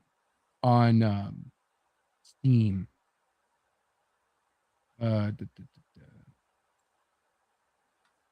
16 million on PS5. Marvel Spider-Man 2 sold 16 million on PS5 and 700K on Steam. Oh. Yeah. Oh, yeah. Okay, that is definitely diminishing returns. That ain't worth it. Yeah, they're like, yeah, we're not with the amount that happens when you release on the PC and all the mods, it's all that bad press, all that bad will, and then that fucking low diminishing returns. Because I think people see Sony exclusives as just PlayStation exclusives. Like, you have to play it on a PlayStation. Yeah. And I've never understood the PC thing. Like, yeah, sure, I guess you pick up a few more sales, but like, you want to drive people to your console, to your hardware. I mean, it's not like with Microsoft where apparently they just don't give a fuck. Like, Sony actually does care about their hardware. So why wouldn't you want to have those first-party exclusives to be like, yeah, this is only an experience you can get on PlayStation. This is the reason to buy a PlayStation. Yeah. We also had Iron Galaxy tweeted out their desktop here with a caption saying, "Today's our February company meeting. It's time to catch up to what the company's been up to and what's coming next for Iron Galaxy." Iron Galaxy, I believe, the people that worked on the Oblivion remaster is what they did. Killer Instinct, Spyro Reignited. We're finally getting that Spyro 4, baby. Killer Instinct, Tony Hawk Pro Skater Pro. Yeah, Tony Hawk Pro Skater. We're getting the Spyro 4. That's what this is. We're getting Spyro 4. I accept nothing else. Yeah, they've done a lot of. So they did a lot of port work and everything. I thought they worked on they did do some work on Fallout 76. They did they did the Skyrim ports. That's what's also there. But anyway, so as people were quick to point out, this little please stand by is the please stand by from Fallout New Vegas. And so many people were quick to be like, hold the fuck on a second there, Iron Galaxy. What is it you're trying to tell us here? Because we've had this whole Fallout remaster thing kind of circling for a while. So they were quick. The PC Gamer put out that the New Vegas remaster Hopium goes off as Iron Galaxy teases what's coming next with a famous loading screen. They go, nope, there's nothing to see here. Sorry to disturb the volcanoes, but that was just a BTS look at our company meeting. We use that slide every month and has nothing to do with anything Fallout being worked on. As you can imagine, we love Fallout 2.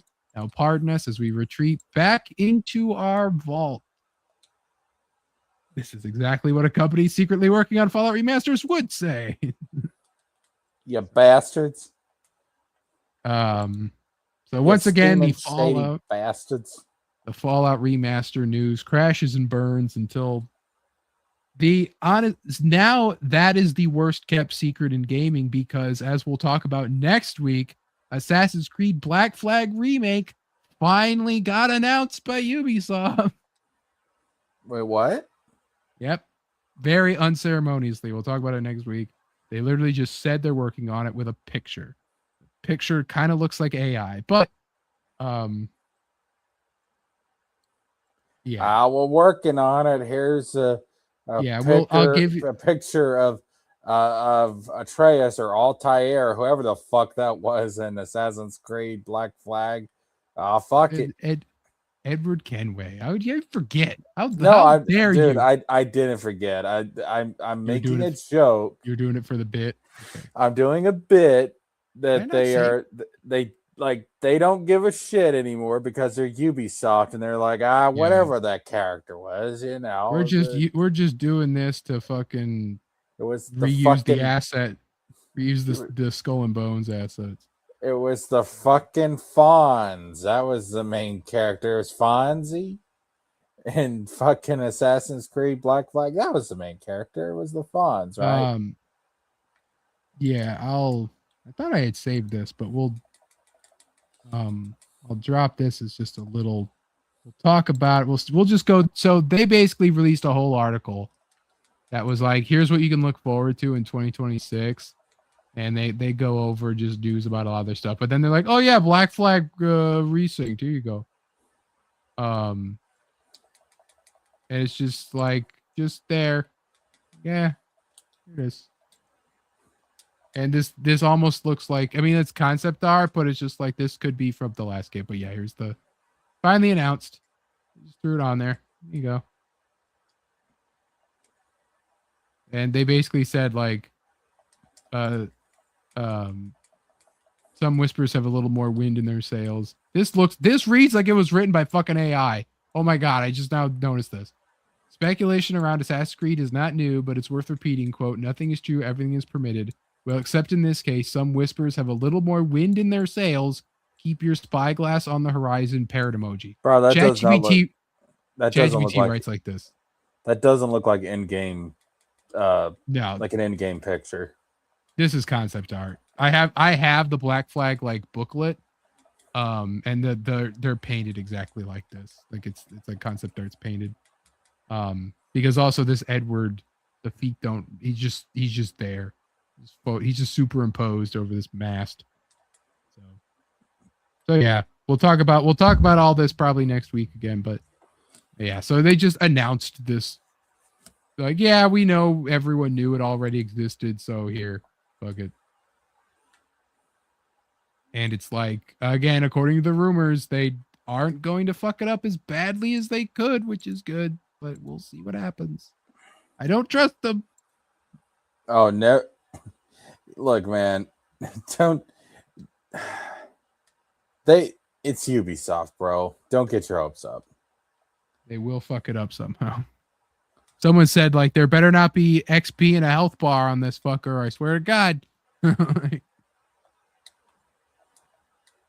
But Have you ever wanted to play an Assassin's Creed game but turn-based? Try our remake of Black Flag. yeah, there is a turn-based pirate game that I didn't get. I wanted to get a review copy for, but I never. Maybe I should just buy it. Anyway, another game that honestly, this game kind of has me.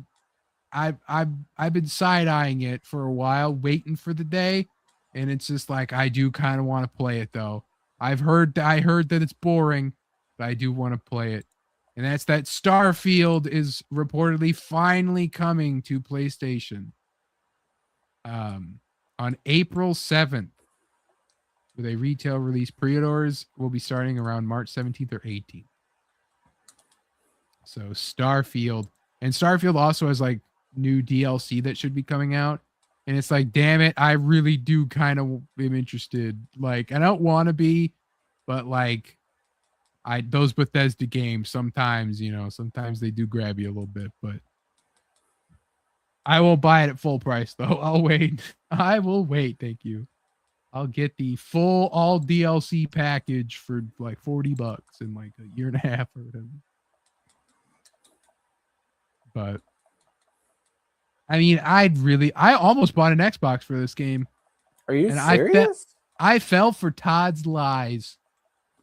Because when he was like, man, there's going to be 1,000 planets to explore. You can customize your own ship and all this fucking bullshit.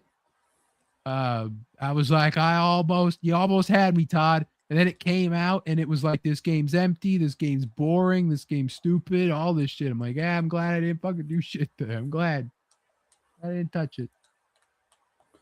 You I kind of like sound Sky. like, you I kind like of sound Skyrim. like I like me Fallout 4. when I got duped into buying Destiny back in the day. I'm glad that if this would have been something where my friends were pushing for it, I probably would have, but luckily I didn't have friends that played this back then, so it's like no one was like, oh man, if you like Fallout, you gotta grab Starfield, bro. It's so cool. Like my friend was doing that when Fallout 4 came out. Like, man, Fallout 4 is so cool. And that's what made me I couldn't play Fallout 4 at the time because I didn't have a PS4. But it's what made me grab Fallout 3 in New Vegas.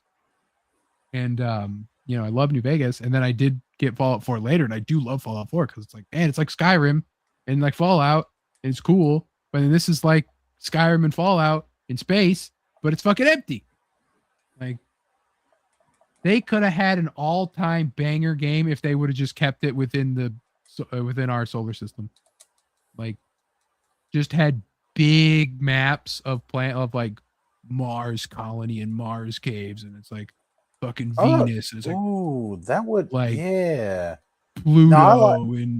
I like that. That would have been. But no, we're in the age. You got to make everything bigger. It's got to be bigger. Thousands of planets to explore, where all it is just a random procedurally generated dungeon, the same exact one you were just fucking at. There's nothing to do. Like, it's like, gee, thanks, Todd. This game is empty. Yeah, bro. I'm sorry, but not every game needs to be fucking open world. Okay. Sometimes it's better to have some linearity because it allows you to have more of a focus. Yeah, like Outer Worlds is exactly that. It's exactly what I just described. It's like, oh, let's have like a set amount of planets with set amount of locations to explore. But you go to like every single one on that star map when you unlock the ship at the beginning of the game. You go to every single one of them. And it's like, even if it's like, oh, this one's a gas giant.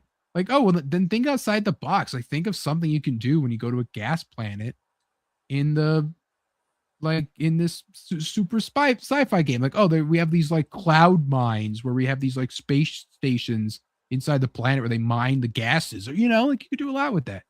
And so you could explore these massive big areas.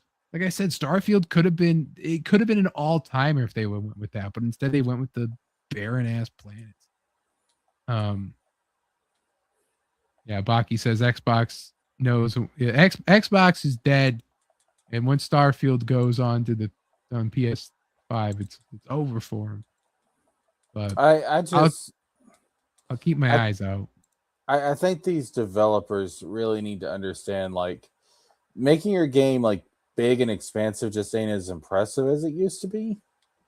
Like, I don't know. Like, I think people are more open to linearity now than they used to be, because I think there's open world fatigue that is set in. Yeah, we'll talk about it next week when we go over Crimson Desert. Crimson Desert seems to be like the litmus test, because there's so many people that are like, man, this game is just like trying too hard.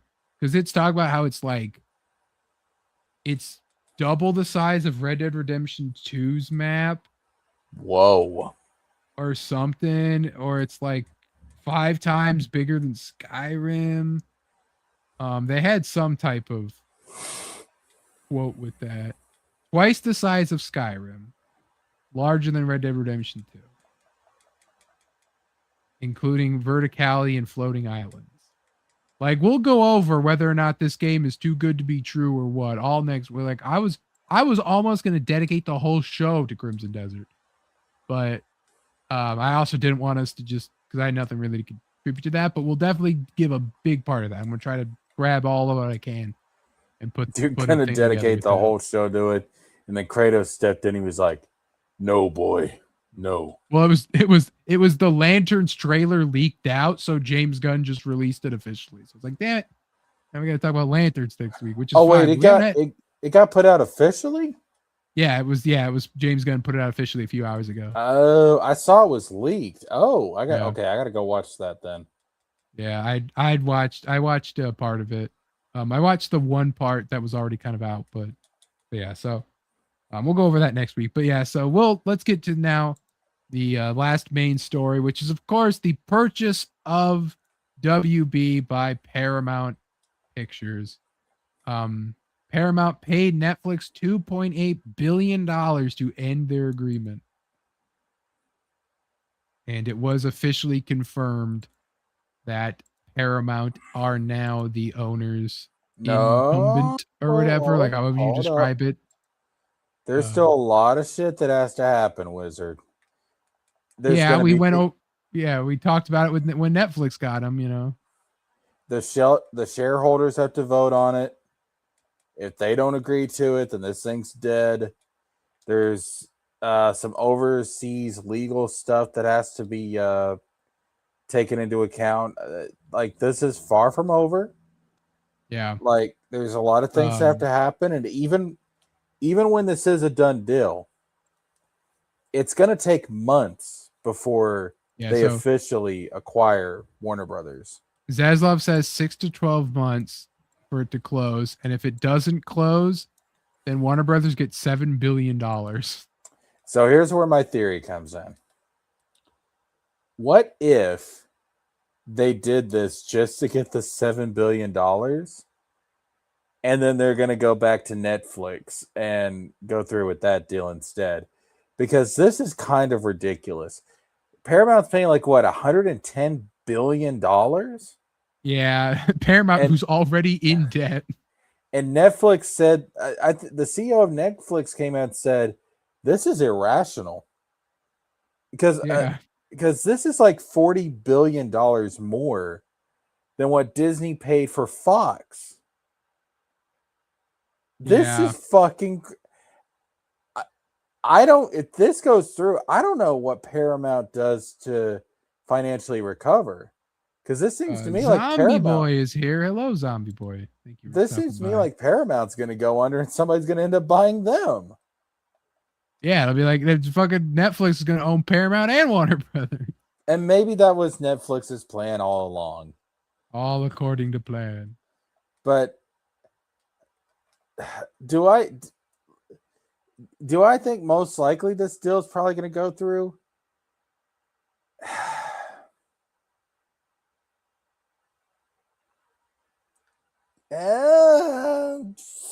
Fuck.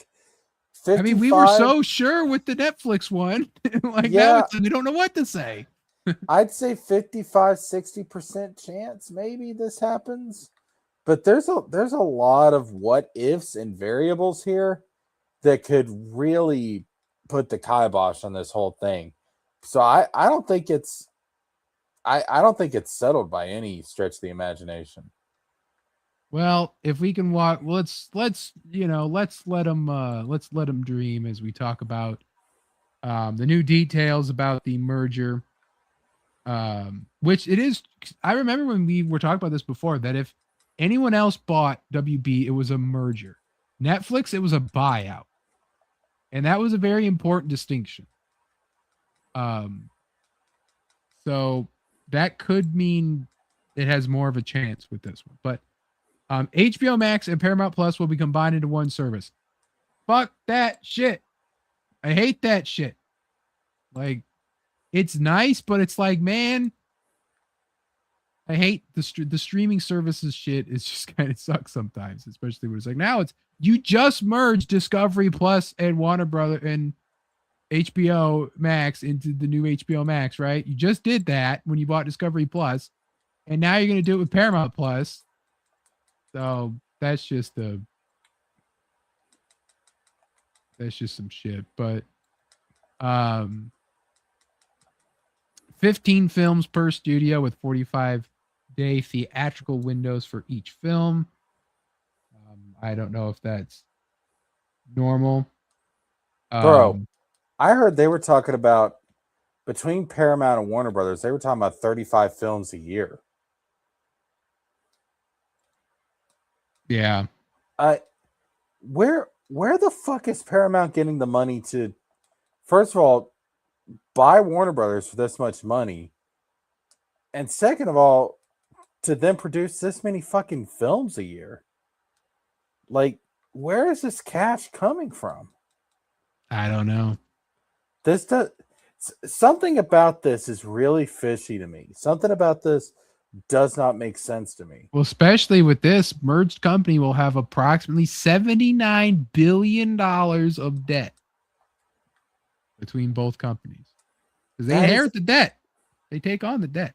That's unsustainable. Like, I don't know. No, man. Something about this is fishy. Something about this is really fucking weird. Well, especially Paramount was willing to like murder to get Warner Brothers. Like they were like pulling out all the stops. They were going to talk to every single person, like every single shareholder, and pay them off individually to get control of the company. Like they were doing some mob shit to get this deal.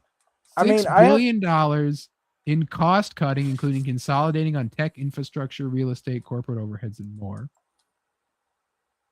I understand why they want it. I mean, when you look at all the stuff that's under Warner Brothers, you know, you got DC, you got Harry Potter, you got Game of Thrones, you got Lord of the Rings. Yeah. Like I get it, but it's a very good fucking library of IPs that you're getting. But here's the breakdown. At the same time, something financially, this does not make sense. This is too much. So they get TNT. I believe they already own CBS, CNN, MTV, TCM, Showtime, Adult Swim, DC Studios, Paramount Plus, Nickelodeon, HBO Max, Comedy Central, Cartoon Network. They own the rights to Star Trek, Gremlins, Beetlejuice, DC Comics, Tom and Jerry, Harry Potter, Citizen Kane, Transformers, because they already own that, Quiet Place, Looney Tunes, Conjuring, Mortal Kombat, Game of Thrones, Dora the Explorer, they are, because they already own Viacom, Mission Impossible, Lord of the Rings, SpongeBob, Avatar, Teenage Mutant Ninja Turtles, because Viacom owns the Teenage Mutant Ninja Turtles. They bought the whole rights. Dune, the distribution rights to Dune 3, the distribution rights to the Minecraft movies, and the distribution rights to the Monsterverse. This is what they'll own when they get between what they have now and what they'll get with Warner Brothers. I get it, but financially, this doesn't make sense. Like, there's something really off about this. I don't know how they come back from this if it goes through from a financial standpoint. I really don't. And it sucks because obviously Paramount was willing to, like I said, murder for this deal. And I didn't want Netflix to get it. That was a terrible idea. They're the only company I wanted to get WB was Universal. They were like the ones. And they didn't put up any of a fight. They got their deal rejected and they gave the fuck up. Like, no, fine. Come on, Universal. Put up a fight. But they got what they wanted. There's apparently deals in place for them to get their theme park shit. Like, that's all we care about. It's like, damn it, Universal. Well, I mean, You look, could own the Wizard of Oz. Universal, I would have been okay with. Personally, I wish Warner Brothers would just stay its own thing because of the history and legacy of that company. Yeah, 100%. I mean, it's just because you got to remember, like back in the day, they were Disney's competitor. Like, you know, you had Disney, and then you had Warner Brothers, you had Mickey Mouse, you had Bugs Bunny, you had, I mean, I don't know, like to me, they were always like the Vegeta to Goku's, or Warner Brothers was the Vegeta to Disney's Goku, basically. Like Kaiba to the Yugi. Yeah, so I would rather Warner Brothers just stay by itself as its own thing. Like I really would prefer it just didn't get bought by anybody. But if it had to be bought by anybody, yeah, I agree with you. Universal would have been the one I would have gone with. Like Universal owning Warner Brothers, like people said, it would have been an actual competitor to Disney again. Yes. Because they would have had the theme park and the library. Yes. And it would have, you get TCM, you get the classic boot, you get MGM and all that comes with it, with Universal, who already owns the classic monster movies. Like they would own old Hollywood. Like they would so much. And that's not mention the superhero franchise, the theme park, the fact that they would like, it's like they would own everything. And maybe Universal's just sitting here waiting. They're licking their chops. They're like, oh, this deal's going to fucking go through and we'll own everything. We're going to get Paramount too by the end of it. Fuck it. I mean, bro, think about it. If the financial situation with Paramount goes south, like I think it's going to, and Paramount has control over WB at the time, Universal could swoop right in there and take them both. Yeah, because if you get Paramount, you get CBS, you get Twilight Zone. You know, you get more old shit. You know, you get a lot from that. Like Baki just said, you know, may as well take both WB and Paramount. Like, yeah, and if Universal got control of WB and Paramount combined with the shit that they already have, Disney better look the fuck out, bro. Yeah, like even like theme park shit alone, like fucking Wizard of Oz, like Ozland, fucking Bikini Bottom, you know, all that shit you could do, bro. And we're already getting like WB signed over rights for them to make like DC Land in Universal and all that, like. Bro, if Universal got a hold of Paramount and Warner Brothers, that would, I would be really fucking concerned if I was Disney at that point. Yeah, like, oh, I'd be fucking terrified. Disney's happy that because they're like, in 5 years we're gonna be the ones to buy fucking Warner Brothers if Paramount gets them. But yeah, so I'm trying to see if I can get the way that I feel about the way we all feel about Universal.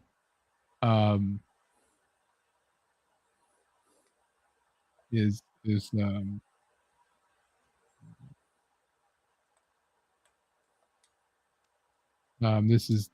is us with Universal and the WB merger. He must win. He must win. Dude, that's literally going to be us in like 10 years when like the whole fucking Hollywood media landscape is just fucked. It's going to be literal pop culture Armageddon. One of us is going to be there trying to send a message back in time to our past self, being like, he must win. Yeah. Yeah, this will be like every franchise is dead. And this was the moment where it all went to hell, man. It's going to be like, Universal must win. Like you have to let Universal win. You have to find a way, make them fight, support Wicked more. Damn it! Like this shit just started World War III and everything. We're just laying on a barren, radiated landfill after nuclear war because Universal didn't buy Warner Brothers, and we had to send a message back in time to try and prevent this future from happening. Like, oh fuck, dude, that would be some shit. We have to find the Sarah Connor that we have to be like, you have to, hey, listen, Ariana Grande, you have to perform better in Wicked so that Universal can purchase one. Had to go rescue Ariana Grande and be like, come with me if you want to act. To live. Come with me if you want to act. Disney has sent back a cybernetic organism to try to eliminate you. If Wicked performs too well, then Universal can buy Warner Brothers, and Disney doesn't want that. Disney took over the entire world. They call it the mousetrap. Every world is Disneyland now. It's all Disney all the time. Also, Swan does say hi, Jessica. I forgot to. Oh my god, that fucking asshole. That pissed me off this morning. It's like, but you know, Jessica was saying, I'm like, what did you just call me? Yeah, fucking piece of shit, bro. So I do have a question with the one scenario that really comes out of this Paramount Warner Brothers thing is, like, as I pointed out, Viacom, Paramount owns Viacom owns the Teenage Mutant Ninja Turtles. Do you make TMNT DC canon?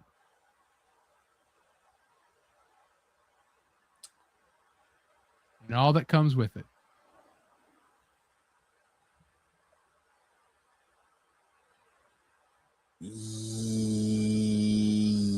Yes. Aki says yes.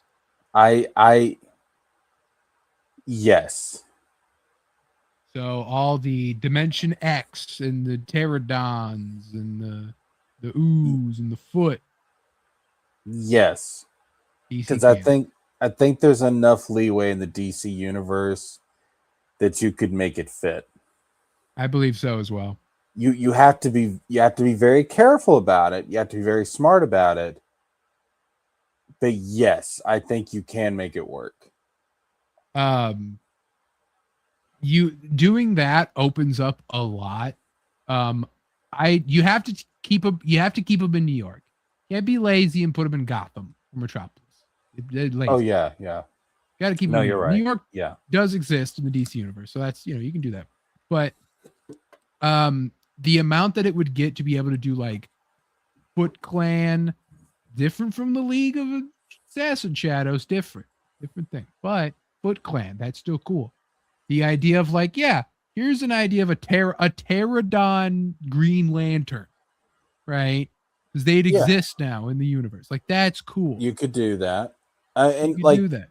You could even have like there's some history between Shredder and Ra's al Ghul. Yeah, like that Batman TMNT movie is basically the blueprint. They're just like, yeah, they exist in this world. Fuck you. Yeah, you could no universal swapping, just right there. You could easily have some backstory stuff there between Ra's al Ghul and Shredder. Like that would be easy to blend together. I would think, especially with how fucking long Ra's al Ghul has been around. And you do like was the Hamato Yoshi, right? Did he train Batman, before they have that connection? Yeah, they did the movie Batman and TMNT, exactly. And not to mention TMNT was the DLC characters from Injustice 2. I bet Paramount took notice of that. Took notice. I mean, they didn't own him. They owned him when they did the movie, but they didn't own him, I don't think, when they did Injustice 2. They were just like they were renting them because the Nickelodeon show is the thing. Yeah. But they took notice of that for sure.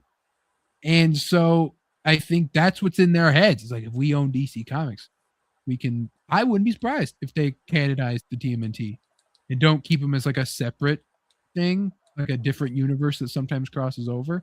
They already have that with like that bunny guy. He crosses over the TMNT. He's from a different universe. But yeah, you put TMNT in the make them DC canon. I think you can do it, and I think they would. I mean, the more I think about it, the more it's like, yeah, I don't know why you wouldn't do this. Yeah, and that's something that DC's been doing forever. You know, like when they get Milestone, what do? They put Milestone in the DC universe. You know, and they get Jim Lee's guys. When he went back and he sold them his Image guys. You know, they put them in the DC universe. You know, and so.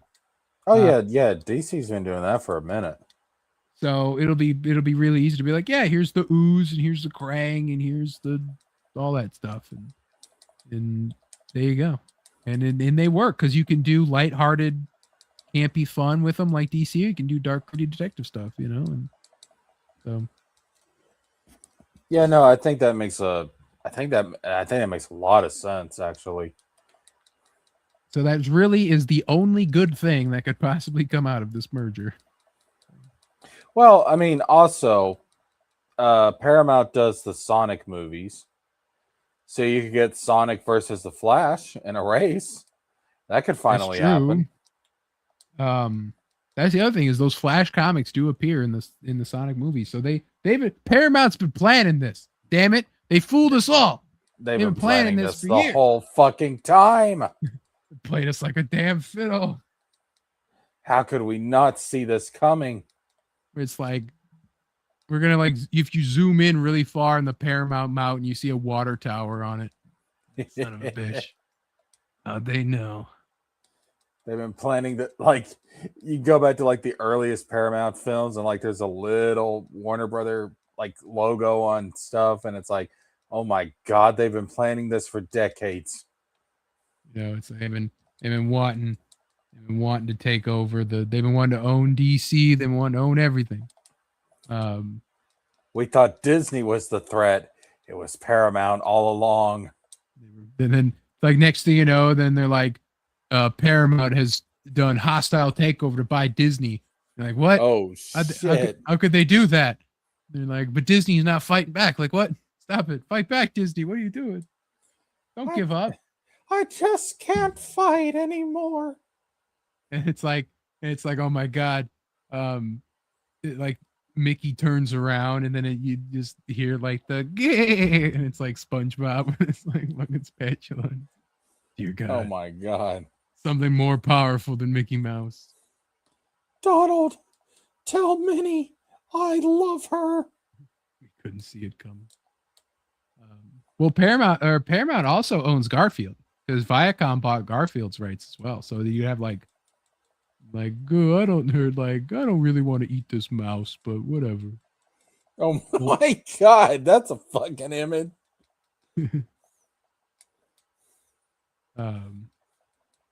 Odie meets Pluto.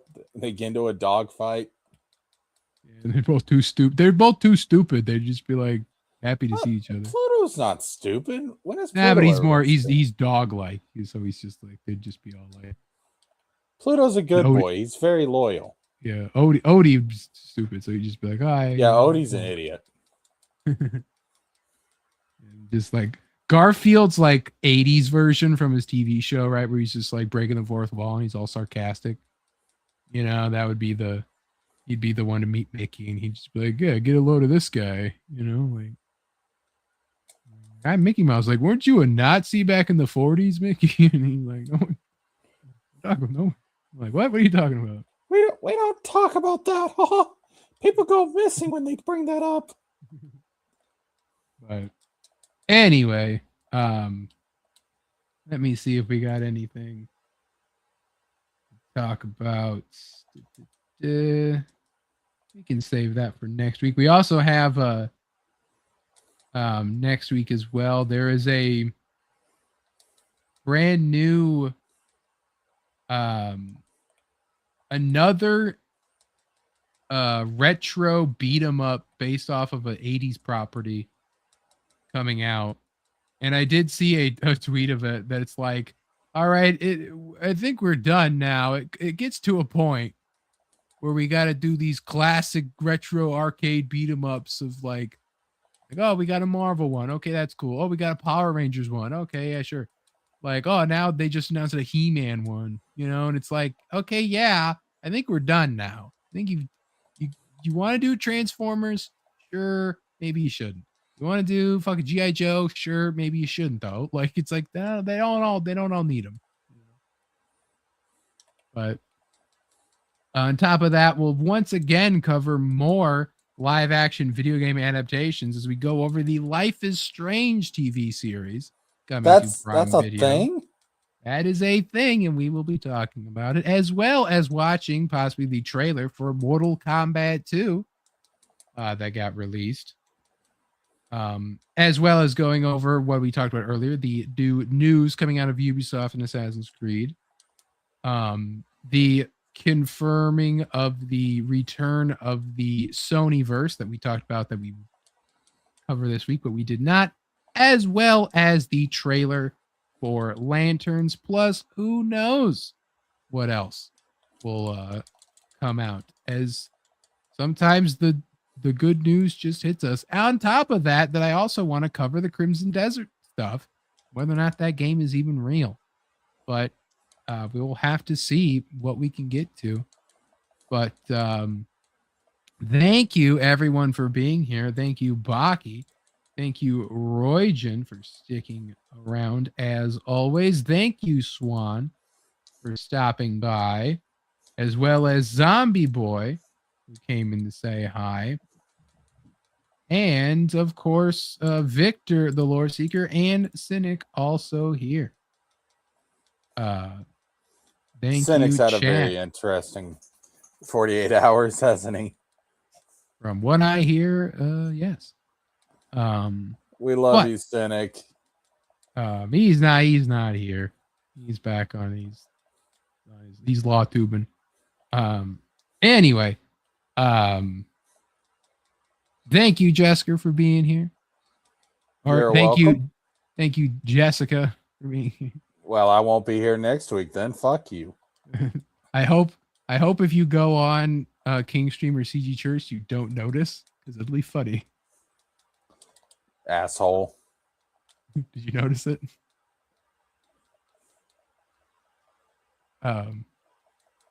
Anyway, thank you, Jessica, for being here. Thank you, chat. We will see you next week for another exciting WoW Wednesday. Same WoW time, same WoW channel. Thank you, everyone, for watching. If you were here, and thank you, Jessica, gonna marry a rabbit. Jessica is not bad. He's just drawn that way. Thank you, Roygen, for that. Jessica, how much to sing Why Don't You Do Right? No. You had plenty money, 1922. I mean, you can always pay me lots of money. I might do it, but I make no promises or guarantees. All right, we have agreed to the principle. Now we're just haggling over price. Like Paramount and Netflix and Warner Brothers. Paramount, if you want Jessica to sing Why Don't You Do Right, just make sure to give him like $16 billion. Yeah. Or, the 110 that you're going to give Warner Brothers, Yeah, the red dress. Too bad, like, I don't know who it was that put Cynic in the Jessica Rabbit thing, but if they would have held off on that, then you could have had the Jessica Rabbit thing and it would have been funny. Oh, I'm going to bring that up on the next King stream. Fucked it. We'll have to tell Jamie to put you in the red sequin dress. Profile. Jamie, you ever wanted to dress me in a red dress? Now's your chance. Yeah. Time to live out your dream. Thank you, everyone, for being here. Thank you, everyone, for watching. And for those who are not here, thank you for not watching. We will see you all next week. If you liked what you saw, tell your friends, tell your family, tweet about it. And if you didn't like it, shut the fuck up.